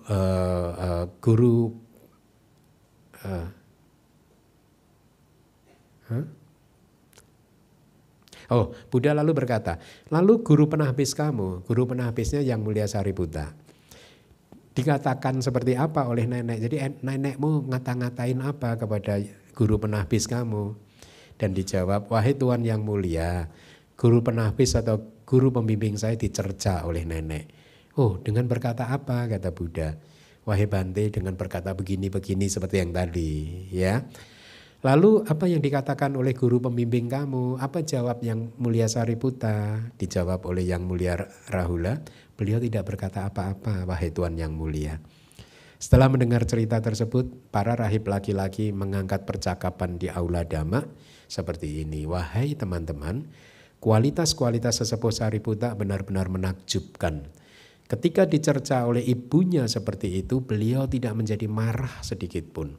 Setelah tiba, Buddha menanyakan, "Wahai para rahib laki-laki, untuk percakapan apa kalian telah duduk bersama-sama di sini sekarang ini? Apakah sesungguhnya percakapan di antara kalian yang terputus?"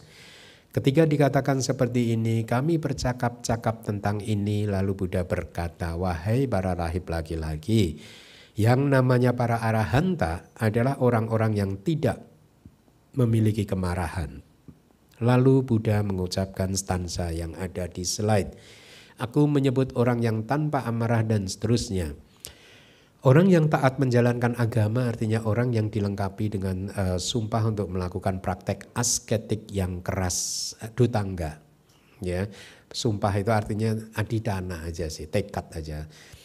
Misalkan biasanya para biku kalau pas di Myanmar itu suka bertekad begini, "Selama 3 bulan masa wasa ini saya bertekad untuk hanya hidup dengan 3 sikap tubuh, yaitu duduk, berjalan, dan berdiri tanpa berbaring." Ada tuh yang gitu suka begitu ya. Jadi sepanjang 3 bulan dia kalau tidur ya hanya duduk aja sambil bersandar begitu, ya tidak berbaring. Atau sejak menjadi biku saya bertekad untuk tidak memakai sandal misalkan. Atau saya hanya akan makan makanan melalui mangkok patak saya, mangkok untuk mengumpulkan makanan derma. Itu tekad-tekad seperti itu. Kemudian yang memiliki sila yang baik, ya, yang tanpa penonjolan diri, dengan tiadanya tanha yang melimpah, yang telah jinak karena 6 indrianya telah berhasil dijinakkan, yang mengalami kelahiran kembali yang terakhir, berarti ini merujuk kepada arahanta, dengan kehidupan yang eksis di akhir, itu adalah julukan untuk arahanta. Aku memanggil orang yang seperti itu sebagai Brahmana. Demikian arti stansa ini. Di akhir dari wejangan banyak individu mencapai buah yang sedang memasuki arus dan lain-lain. Demikianlah cerita tentang sesepuh Sariputta yang merupakan cerita yang ke-17. Nah, satu poin lagi yang ingin saya tekankan. Bagi seorang anagami dan seorang arahanta, karena mereka sudah tidak memiliki kemarahan lagi, maka by nature sifat mereka tidak akan pernah bisa marah. Mau dicerca seperti itu tadi, atau bahkan kalau menurut kata-kata Buddha di sutta yang lain, seandainya wahai para biku, kamu itu disiksa oleh gerombolan perampok, dipukuli oleh gerombolan perampok sampai tulang-tulangmu patah-patah, berdarah-darah. Dalam keadaan seperti itu, kalau kamu masih marah kepada perampok tersebut, maka kamu belum menjalankan ajaran saya.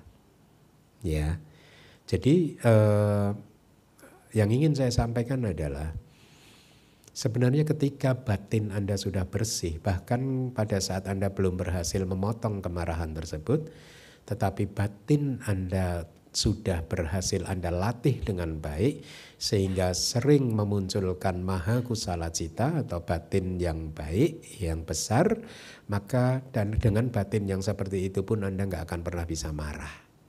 Ya, hanya saja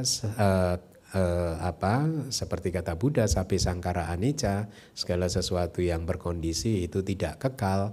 Karena Anda belum menghancurkan kemarahan, maka batin yang seperti itu pun juga menjadi tidak kekal. Cepat atau lambat kemarahan itu akan bisa muncul kembali. Tetapi paling tidak saya ingin Anda mengalami keadaan batin yang bersih seperti itu, supaya Anda menjadi semakin sadar Anda terhadap Buddha Dhamma Sangha itu menjadi semakin kuat, bahwa ternyata di kehidupan saat ini pun Anda juga bisa mencapainya, ya, menjalani kehidupan dengan kualitas batin yang bersih seperti itu, ya. Nah, jadi dengan selesainya stansa ini, maka selesai pula materi kelas pada pagi hari ini. Semoga apa yang sudah Anda dengarkan selama 1 jam ini bermanfaat untuk kehidupan Anda, dan semoga kebajikan yang sudah berhasil Anda tanam selama 1 jam ini bisa memberikan banyak kesehatan, kebahagiaan, kesuksesan, dan akhirnya bisa menjadi kondisi pendukung untuk mencapai magga dan pala. Terima kasih.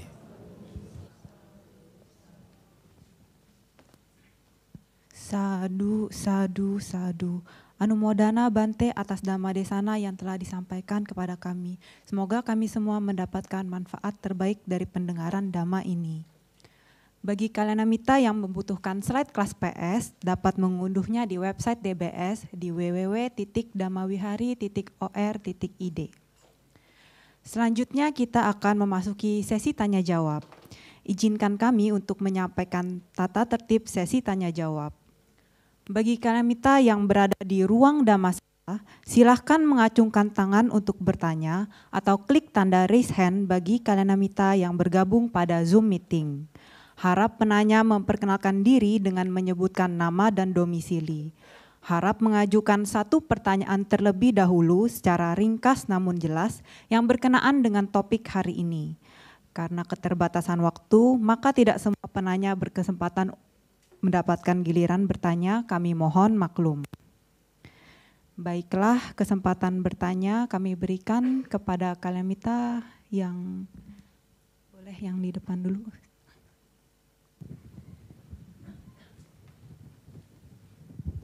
Terima kasih atas kesempatannya, Wandami Bante, Wandami sama Nila. izin untuk bertanya Bante. Jadi terutama ini yang sansa terakhir yang Mulia Sariputa. Ya. Dari cerita tersebut, bila saya coba berempati dengan mamanya Ibu yang Mulia Sariputa ya Bante. Jadi kalau saya bayangin saya punya anak, terus anaknya pergi, terus sebagai seorang ibu tuh, aduh udah harta banyak gitu, kok ditinggalin gitu ya. Dan di persepsi seorang ibu itu, ini anaknya gitu, dan rasanya tuh pengen ngomel-ngomel gitu ya. Dimana kalau misalnya, itu cukup relate ya di keadaan sekarang Bante ya, kalau misalnya seorang ibu tuh sambil ngasih makan, aduh kamu makan mulu nanti gemuk gitu, tapi tetap dikasih makan gitu ya. Dan saya bisa relate di situ. Jadi kalau saya coba bisa pahamin sudut pandang ibunya yang Mulia Sariputa, persepsinya ini seperti anaknya dan ngomel-ngomel. Satu sisi yang Mulia Sariputa itu seorang Arya ya Bante, seorang arahat pada saat itu. Nah apakah ini karma buruk buat ibunya dan dampaknya bisa sejauh mana Bante, karma buruknya ini? Terima kasih Wandami Bante. Iya, yang pasti itu karma buruk sih Dok. Cuman saya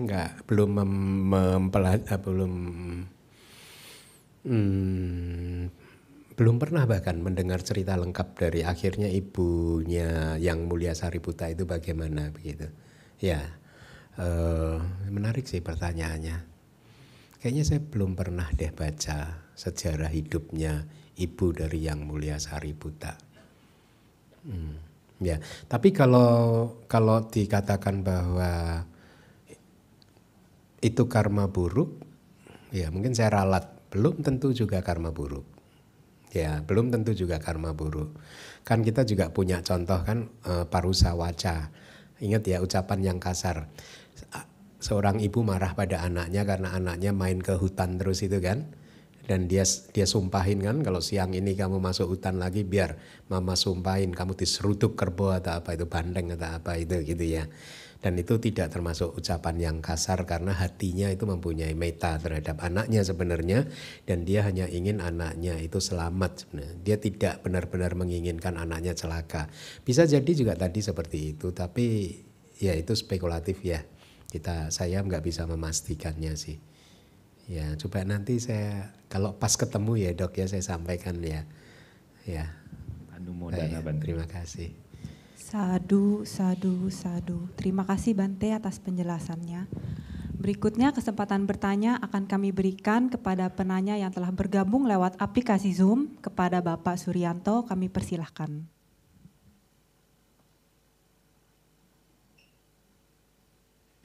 Nggak kedengaran Pak? Masih belum kedengaran?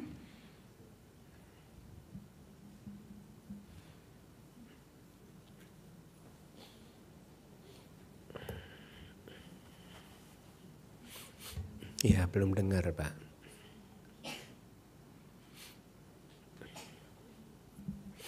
Masih belum kedengaran suaranya. Bante, Mohon maaf. pagi, pagi. Oh. Ya bisa Pak sekarang. Oh iya, pagi Bante, Wandami Bante. Sudah bisa didengar Bante?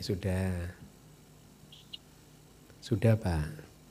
Oh iya, terima kasih Bante atas waktunya. Bante, apakah di kitab kita ada penjelasan mengapa Buddha meminta para pabajita untuk tidak makan setelah lewat tengah hari? Terima kasih Bante. Kenapa? Gimana? Apakah ada penjelasan mengapa Buddha meminta para pabajita untuk tidak makan setelah lewat tengah hari? Oh ya, ada sih di Vinaya. Terima kasih Bante. Ya, ada Pak. Ada banyak penjelasan. Misalkan kalau di Sutta Pitaka itu Buddha mengatakan bahwa dengan hanya makan 1 kali sehari ternyata tubuh beliau menjadi lebih sehat begitu ya. Juga termasuk makan terakhir sebelum tengah hari, tidak boleh makan setelah lewat tengah hari, itu ternyata juga bisa memberi dampak kesehatan pada tubuh, dan saya benar-benar mendapatkan manfaat itu ya. Saya relatif tubuh saya oke lah gitu ya, cukup saya merasa sih dibandingkan dulu ketika belum menjadi biku, kayaknya kesehatan saya lebih bagus sekarang dengan hanya makan sampai tengah hari, sebelum tengah hari ya. Tapi penjelasan yang lain ada juga seperti ini. Jadi kita hanya makan tidak melewati tengah hari supaya waktu kita itu menjadi lebih efektif dan efisien untuk berlatih. Karena kalau harus makan malam hari, kita harus menghabiskan waktu untuk persiapan, untuk ini, untuk berpindah patah lagi, begitu. Sehingga waktunya terbuang begitu saja. Sementara sesungguhnya kita tubuh ini bagi seorang biku nggak begitu memerlukan itu makan malam hari itu. Jadi supaya waktunya bisa lebih dipakai untuk berlatih, untuk belajar ataupun untuk berlatih, begitu. Itu Pak. Kenapa? Ya, terima kasih Bante. Pak? Sadu Bante. Terima kasih. Kenapa Bapak menanyakan ini? Penasaran aja Bante. Maksudnya kalau di tetangga kan tidak ada yang aturannya seperti itu ya Bante. Jadi saya penasaran, kenapa kok hanya Buddha yang mengajarkan seperti itu Bante? Kirain mau jadi biku Pak. Sadu Bante. Semoga kehidupan berikutnya Bante. Baik. Terima kasih Bante. Sadu. Terima kasih Bante atas penjelasannya. Berikutnya kepada yang di tengah, saudari.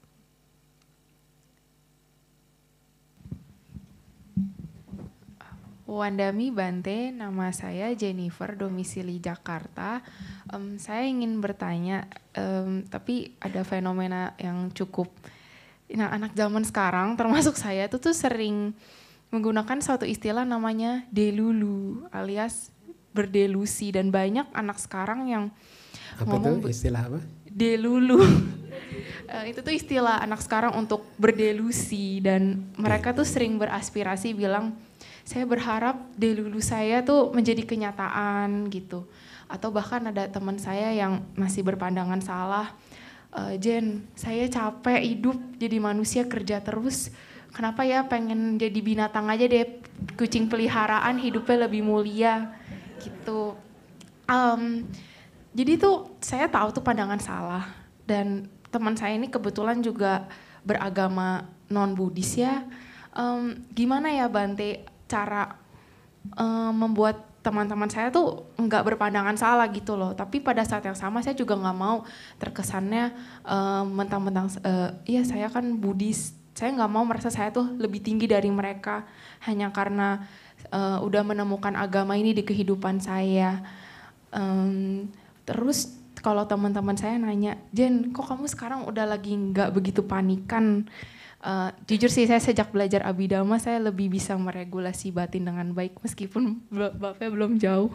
Tapi itu sudah menjadi start lah buat saya. Tapi kalau misalnya saya bilang semua kepercayaan yang kamu pegang tuh salah gitu, kayak mereka bilang Tuhan membantu saya bla bla bla, jiwa saya tuh begini. Kalau misalnya saya memberitahu yang saya pelajari kan belum tentu bisa diterima, dan mereka malah marah-marah nanti, itu kan mengundang konflik tidak perlu. Kira-kira bagaimana ya Bante? Terima kasih.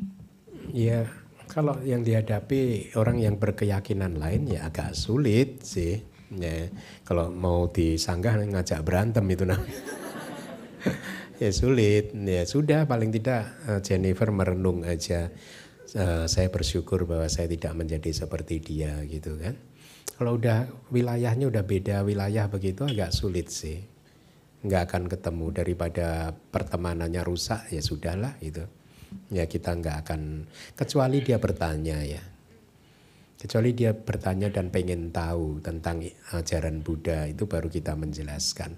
Jadi sikap seperti itu juga saya terapkan, bahkan saya pun yang seorang biku itu menerapkan sifat seperti itu, tidak memaksakan ajaran Buddha ini ke keluarga-keluarga saya dan juga ke teman-teman sekolah saya yang masih suka mengunjungi saya di sini begitu, nggak pernah.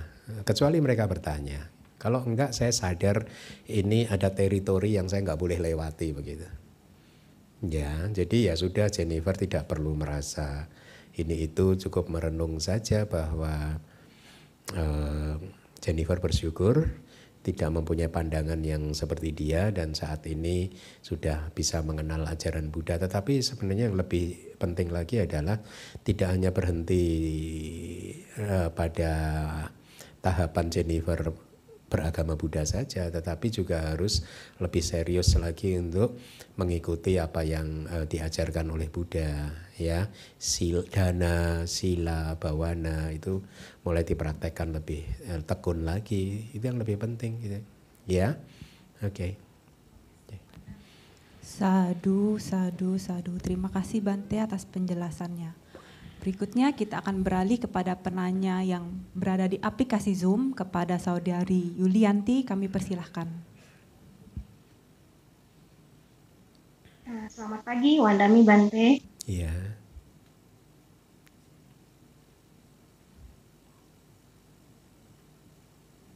Iya, silahkan.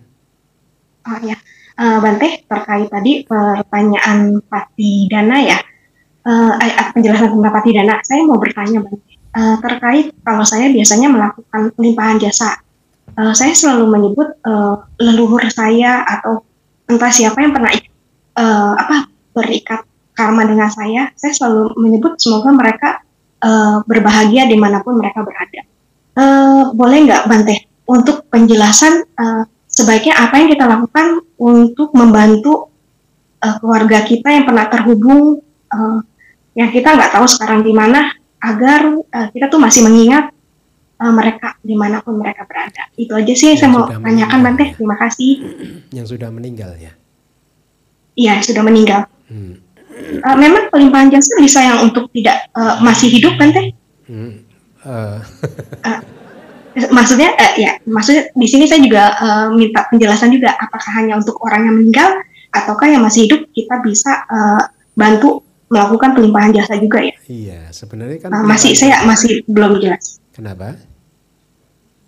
Maksudnya kan kalau tadi kan saya tentang yang sanak keluarga yang sudah meninggal. Nah, kita lakukan pelimpahan jasa. Dan untuk yang masih hidup pun kita bisa melakukan pelimpahan jasa juga, atau bagaimana ya? Oh iya. Itu sih. Ya, makasih. Iya, yang masih hidup juga bisa pelimpahan jasa. Jadi begini, kalau bagi yang masih hidup misalkan kepada guru-guru kita, ya, kepada orang tua yang masih hidup, kepada semua makhluk, itu kan semua makhluk kan nggak mati semua juga kan. Itu logikanya begini.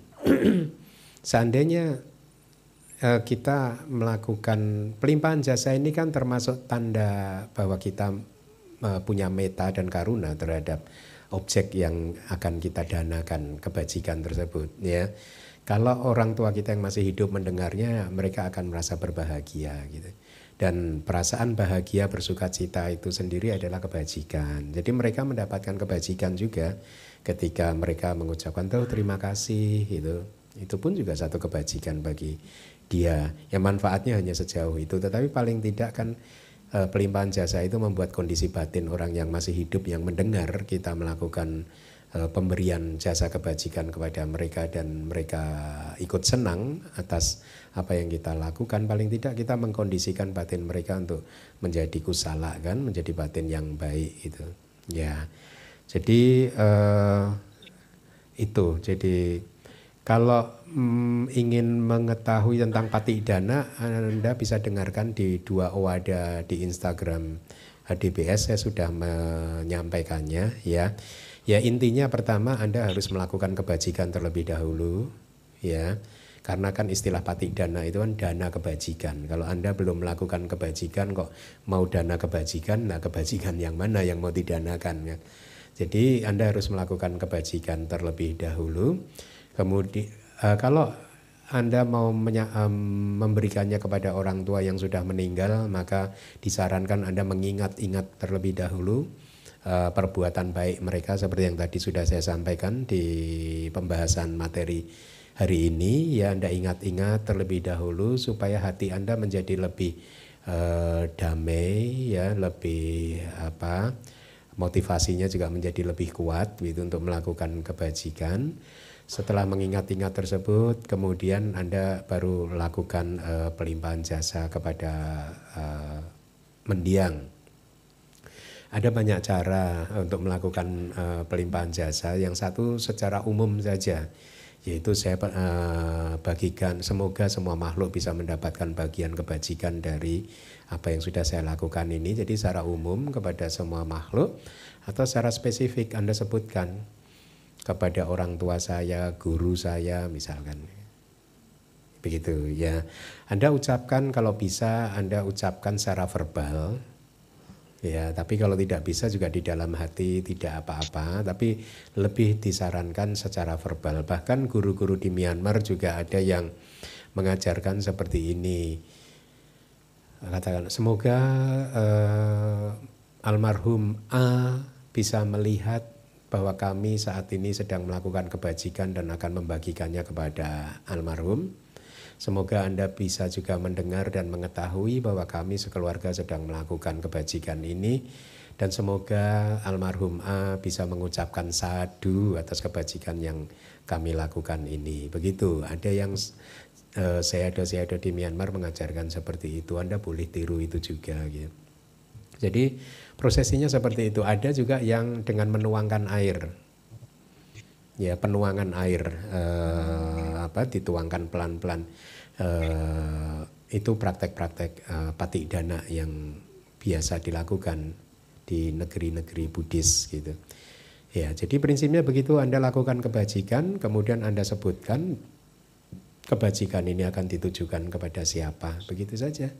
Siapa tadi? Yanti ya. Oke. Ya. Cukup jelas? Terima kasih. Nanti cukup. Oke, terima kasih. Sadu, sadu, sadu. Terima kasih Bante atas penjelasannya.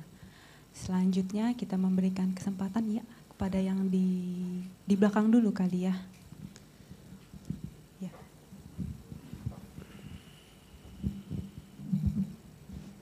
Puan dari Mi Bante Sukihotu, saya Johnson dari Bekasi. Yang mau saya tanyakan Bante meneruskan pertanyaan yang pertama tadi. Kalau kita marah itu kan identik dengan suara keras atau emosi yang meluap ya Bante ya. Bagaimana kalau apakah ada cetasika yang bisa kita cek ketika marah itu acceptable, bisa diterima atau tidak Bante? Karena Bante kita kadang-kadang misalnya orang yang di sekitar kita, keluarga kita, pasangan kita marah itu untuk kebaikan kita juga Bante. Misalnya kayak potensi laten kita kan, ada juga potensi laten kita, misalnya kita sebenarnya suka berdana tapi perlu diingatkan lagi kadang dengan kemarahan, ya seperti itu Bante. Dan marah itu kan kadang-kadang nggak selalu dengan suara keras. Kadang-kadang kita dengan menyindir dengan kata-kata yang lebih, ya itu bisa lebih menyakitkan juga. Gitu Bante. Terima kasih Bante. Iya, untuk cek batin Anda, ketika Anda mengucapkan seperti itu, perasaan Anda kayak apa? Kalau perasaannya tidak nyaman, tidak senang, tidak suka, itu kan domanasa wedana kan? Ya kan? Berarti Anda udah belajar Abhidhamma kan? Nah begitu tahu bahwa ada domanasa wedana di sana, ya pasti itu dosa mula cita kan? Ya, kemudian patiga, unsur dari dosa mula cita kan ada dua, perasaannya tidak nyaman. Ini bagi Anda yang nggak paham Abhidhamma, kalau Anda sedang berdalih, Anda mengucapkan kata-kata kasar pada anak Anda, tapi enggak, saya mengucapkannya karena saya sayang kepada anak Anda. Enggak, saya enggak marah sih sebenarnya.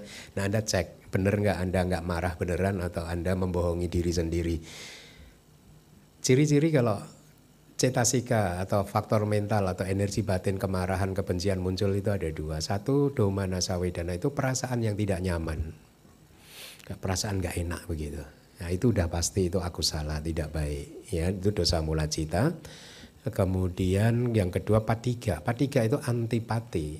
Antipati, ada energi di dalam batin Anda yang seolah-olah ingin memukul objeknya itulah. Kamu itu loh, kok enggak berdana, harusnya kan berdana. Ya udah dosa mula cita itu. Kalau dua faktor ini eksis di dalam hati Anda, udah pasti itu kemarahan. Ya enggak bisa beralibi lagi. Ya. Gitu.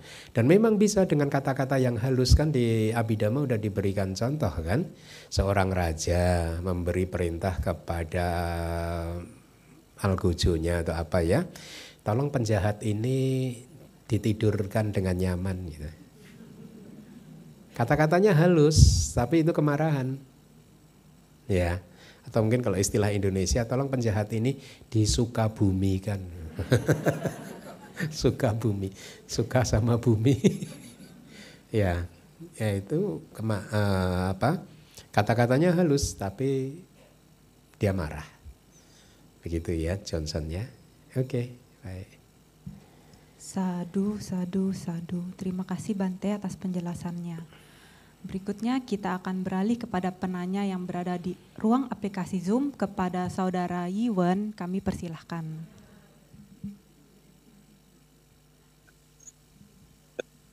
Pandami Bante, saya Xiao Yiwen dari Bojonegoro, Jawa Timur. Sebelumnya saya selamat pagi Bante, yang mungkin bertanya soal masalah keluarga Bante. Kok lama-lama hilang? Ya, pertama Bante untuk nanya soal keluarga Bante. Bante, boleh jawab atau enggak sih boleh Bante? Bante gini Bante, saya punya orang tua, papa, itu melanggar sila ketiga Bante. Dan sedangkan papa itu ini Bante, dia tuh menggunakan kepintarannya tuh untuk mengalihkan mama, dan kita sebagai anak juga sering saya udah bilang papa ya sadar berubah, karena kan ya nggak ada guna melakukan sila ketiga itu Bante. Tapi problemnya gini Bante, mama bilang sama saya kalau saya tuh jangan angkat telepon papa dan jangan kasih ruang ke papa supaya dia tuh supaya dia mungkin nggak melanggar sila ketiga lagi. Dan saya posisi sebagai anak tuh serba salah Bante, karena kita keluarga yang lain papa jarang komunikasi sama anak yang lain. Ya ada komunikasi sih Bante, cuman lebih jarang, seringnya ke saya. Sedangkan mama bilang jangan angkat teleponnya, jangan kirim dia uang Bante. Jadi saya sebagai anak tuh serba salah, dan takut itu kadang nggak ngirim uang tuh takut papa mungkin tidak kasar sama mama Bante. Jadi saya mau nanya tuh solusi gimana Bante untuk bantu papa saya, cara nasihati papa gimana, dan bantuin mama saya cara nasihati gimana. Dan saya juga supaya saya sendiri kadang lihat papa tuh kok bodoh gimana nafsunya, dan arti yang terbaik untuk orang tua sama saya sendiri kadang bisa emosi Bante. Emosi dan arti itu kalau sampai kayak gitu Bante. Sekian, terima kasih Bante. Anmodana Bante. Sebenarnya salah satu niat saya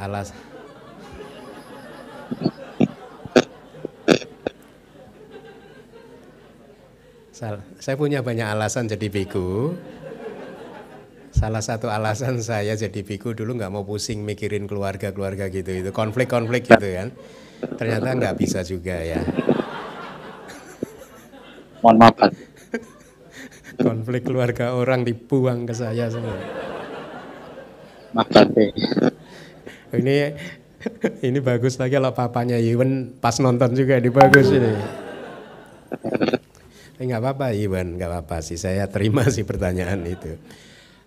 Kalau emang Iwan yakin bahwa uangnya dipakai untuk hal yang tidak baik, ya harus diajak bicara. Diajak bicara papahnya, papa. Saya kan nggak enak, sebagai Buddhis saya nggak mau menjadi pendukung papa untuk melakukan pelanggaran sila kan. Diajak bicara, jangan beropini sendiri. Kan tuduhan-tuduhan itu harus didengarkan juga dari sisi papanya, benar nggak? Apakah itu yang dituduhkan itu benar atau enggak, kan Iwan harus pastikan dulu. Ya. Sudah bicara sih Bante. Kenapa? Benar sih Bante. Oh, udah diajak bicara. Ya papa kan ya masih kadang ya alibi gimana, tapi kan WA-nya sudah kebaca sih Bante. Sebentar, ini supaya saya nggak salah. Jadi uangnya dipakai untuk pelanggaran sila? Iya Bante, soalnya kan ya kadang maksudnya buat ngirim untuk si pihak yang keduanya itu Bante. Nah, ya kadang gitu Bante. Untuk dikirim ke sana. Iya. Sebentar Yiwan punya buku manual Abhidhamma enggak? Ada Bante. Itu yang bab kelima tentang perzinahan, itu ada faktor-faktornya. Ada 20 objek yang terlarang. Coba dipelajari sama Iwan, itu termasuk dalam objek yang terlarang atau tidak? 12 ya. Ya dipelajari dulu ya. Kalau tidak termasuk dalam objek terlarang kan bukan karma perzinahan. Ya, jadi harus dipastikan dulu ini pelanggaran sila ketiga atau bukan gitu. Ya. Terus saran saya Iwan benar-benar harus pastikan bahwa itu memang duitnya dipakai itu. Jadi harus ditanyakan ke papa gitu. Ya, kedua juga unek-uneknya Iwan sampaikan aja ke papahnya. Pak, kalau saya kok jangan ke saya. Ya, Bante. Enggak sih, ke saya enggak apa-apa Iwan. Iwan, Ya. Iwan itu Ya, banyak Bante. penggemarnya loh di ruangan ini. Kalau Iwan ke Jakarta mampir pasti banyak yang minta tanda tangan tuh. Iya, banyak penggemar di sini. Kita harus begitu sih, kalau ada masalah harus didengarkan dari kedua sisi sih Iwan. Ya, jangan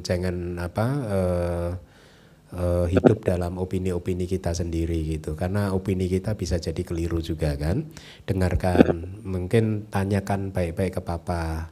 Kalau benar dia mengirimkan ke perempuan itu, coba dengarkan alasan dia. Siapa tahu, kita nggak pernah tahu si perempuan tersebut sedang dalam kesulitan, yang benar-benar butuh uang.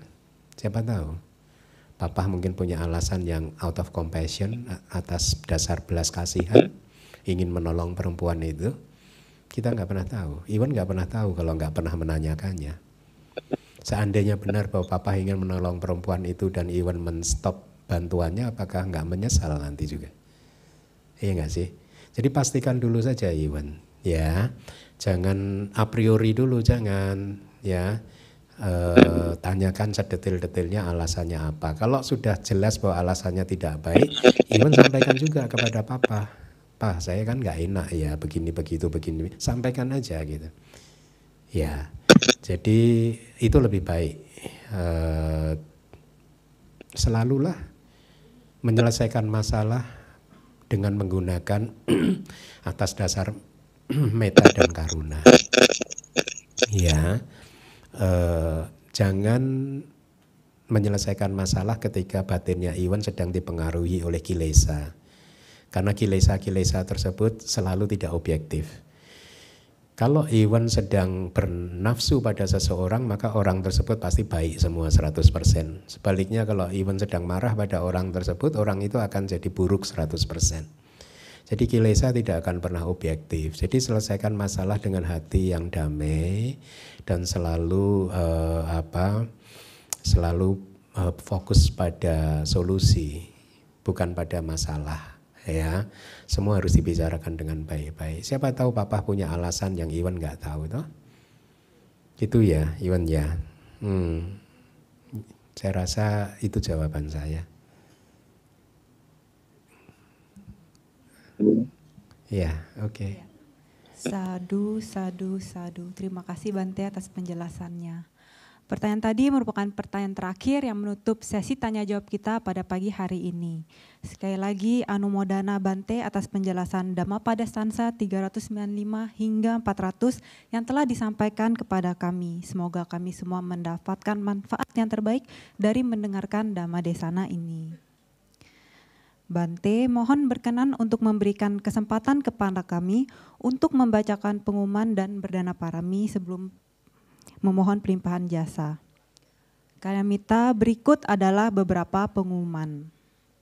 Pengumuman yang pertama, program baru DBS Yoga Wacara Connecting with Your Breath, A Day with Mindfulness, kelas pertama akan berlangsung pada hari Sabtu 27 Januari 2024 pukul 8.30 hingga 5 sore, bertempat di Ruang Dhammasala DBS lantai 3. Yoga Wacara yang berarti praktisi meditasi ini akan dibimbing langsung oleh Ashin Keminda dan kelas pertama telah ditutup pendaftarannya. Bagi yang akan dikonfirmasi bergabung, kami mengingatkan bahwa peserta tiba tepat waktu yaitu pukul 8.30 dan peserta bersedia menjalankan 8 sila atas sila. Dress code menggunakan atasan putih dan bawahan hitam atau warna gelap. Untuk mendukung program Yoga Wacara, DBS membuka kesempatan dengan cara berdana melalui transfer ke rekening BCA Yayasan Dhammawihari 6275 191918, kode transfer 05. Dengan penuh sukacita, DBS akan mengadakan seminar parenting dengan tema Tantangan dan Tips Orang Tua Generasi Z dan Alpha, dengan tujuan untuk membangun hubungan orang tua anak yang harmonis dan sesuai dengan Dhamma. Pada hari Minggu 28 Januari 2024 pukul 11.30 hingga 1 siang, bertempat di Ruang Dhammasala DBS lantai 3 dengan pembicara Dr. Mahaputra, spesialis kejiwaan. Pendaftaran dengan cara mengisi form pada tautan bit.ly /regis tanda hubung seminar parenting atau dengan cara memindai QR code pada poster. Untuk menumbuhkan welas asih, meta dan karuna serta mempraktikkan kemurahan hati, caga, mari Kalyanamita bergabung dalam WhatsApp grup Dhamma Lada, yaitu program dana bersama yang bertujuan untuk menyokong mereka yang membutuhkan dengan menjunjung tinggi etika dan metode penggalangan dana yang benar. Dhamma Lada berarti dana yang diperoleh dengan cara yang benar, merupakan sarana melatih praktik dana yang merupakan fondasi kebajikan. Untuk bergabung dengan WhatsApp group ini, silahkan Kalyanamita memindai QR code yang tertera pada poster. DBS mengucapkan terima kasih dan turut bermudita cita atas kebajikan yang telah dilakukan oleh Kalyanamita semua yang telah memfasilitasi pengobatan anggota Sangga melalui dana paket permata. Berkat kebajikan Sangga Dana yang telah disalurkan melalui DBS pada tanggal 10 Januari 2024 yang lalu, pengobatan anggota Sangga di Ceci Hospital PIK telah berjalan dengan baik dan lancar. Segera terbit I-Dhamma dengan judul Para Bawa Sutta, diskursus tentang keruntuhan sebab yang ke-10 dan ke-11. I-Dhamma ini merupakan materi kelas Pariyati Sasana dan juga sudah dicetak bukunya. Kali ini disajikan dalam bentuk cerita bergambar dalam format yang mudah dibaca dan dipahami, dengan ilustrasi menarik serta mudah diakses oleh siapapun untuk lintas usia. Bagi Kalyanamita yang ingin mendukung proyek I-Dhamma dapat dilakukan dengan cara transfer ke BCA kode transfer 73. DBS akan mencetak ulang buku manual Abhidhamma Bab 3 Serba Neka edisi ketiga yang diperbarui. Dukungan dana dengan cara transfer ke BCA Yayasan Dhammawihari kode transfer 43 batas akhir 28 Januari 2024. Telah terbit buku Mula Panyasa Pali 1.1c karya Ashin Keminda, juga buku seri Dhamma pada Pupa Waga bagian kedua, buku bergambar Kama, buku seri Jataka serta buku-buku lainnya. Semua buku-buku terbitan DBS bisa didapatkan langsung di perpustakaan DBS, atau bagi Anda yang berada di luar kota bisa mendapatkan buku ini hanya dengan mengganti ongkos kirim dan mengisi formulir pada tautan bit.ly /DPS Book atau dengan menghubungi tim propagasi DBS 0813 8700 3600. Selanjutnya, mari kita melakukan satu lagi kebajikan, yaitu dana parami, di mana Anda dapat berdana melalui dompet digital dengan cara memindai kris code yang ada di layar saat ini atau bisa dengan transfer ke rekening BCA Yayasan Dhammawihari dengan kode 01 di akhir nominal dana Anda. Sedangkan bagi Kalyanamita yang hadir saat ini di Dhammasala, Anda juga bisa berdana dengan scan kris melalui kartu yang telah dibagikan oleh tim Weawaca ataupun melalui kantong dana yang akan diedarkan. Dengan pemahaman yang benar tentang berdana, mari kita siapkan batin yang penuh sukacita untuk melakukan kebajikan melalui dana parami.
sadu, sadu, sadu.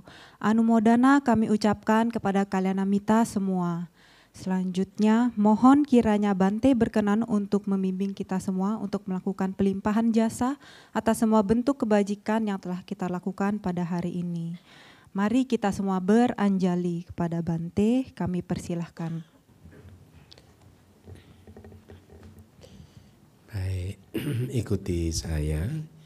Idang me punya, idang me punya, asawakaya, asawakaya, wahang hotu, wahang hotu, idang me punya, idang me punya, nibbanasa, nibbanasa, pacayo, pacayo, hotu, hotu, mama punya baga, mama punya baga, sabak satanang, sabak satanang, bajemi, bajemi, tesabe, tesabe, mesama, mesama, punya baga, punya baga, labantu, labantu. Semoga jasa kebajikan saya ini, semoga jasa kebajikan saya ini mengalir ke arah kehancuran noda-noda batin, mengalir ke arah kehancuran noda-noda batin. Semoga jasa kebajikan saya ini, semoga jasa kebajikan saya ini menjadi kondisi untuk merealisasi nibbana. menjadi kondisi untuk merealisasi nibbana. Saya membagikan bagian kebajikan ini, saya membagikan bagian kebajikan ini kepada semua makhluk, kepada semua makhluk. Semoga mereka semua,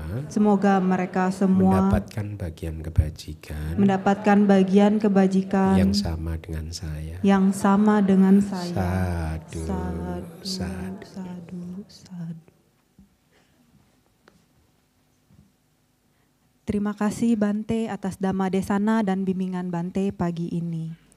Mari Kalyanamita kita berdiri sambil beranjali dan berucap Anumodana Bante atas Dhamma Desana dan bimbingannya. Semoga Bante selalu dalam keadaan sehat, damai dan Anumodana bahagia. Bante, terima kasih. Anumodana Bante, semoga selalu dalam sehat dan bahagia. Sadu, sadu,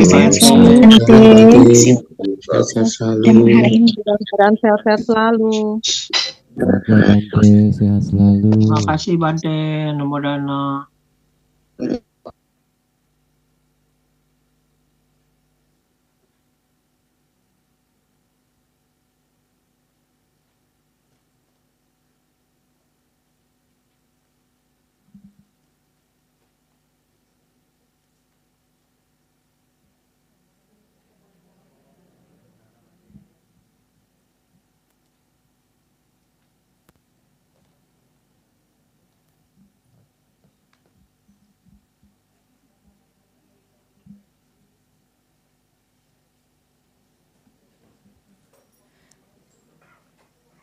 Demikianlah kelas Pariyati Sasana DBS hari ini. Tim DBS akan selalu membroadcast informasi dan kegiatan DBS selanjutnya melalui WhatsApp Community dengan nama Buddha Sasana Nugaha dan juga sosial media lainnya. Untuk itu jangan lupa untuk selalu mengikuti sosial media DBS seperti Facebook, Instagram, dan TikTok. Terima kasih atas dukungan para donatur atas berlangsungnya kegiatan kelas PS hari ini. Akhir kata saya Leticia Amira beserta segenap tim Wewaca DBS dan staf DBS yang bertugas mengucapkan terima kasih atas kebersamaan Kalyanamita dari awal hingga akhir kelas PS ini berlangsung. Tak lupa kami juga meminta maaf apabila ada kesalahan maupun kekurangan dari kelas PS ini. Sukihontu Kalyanamita, semoga kita semua selalu dalam keadaan sehat, damai, dan berbahagia. Sadu, sadu, sadu.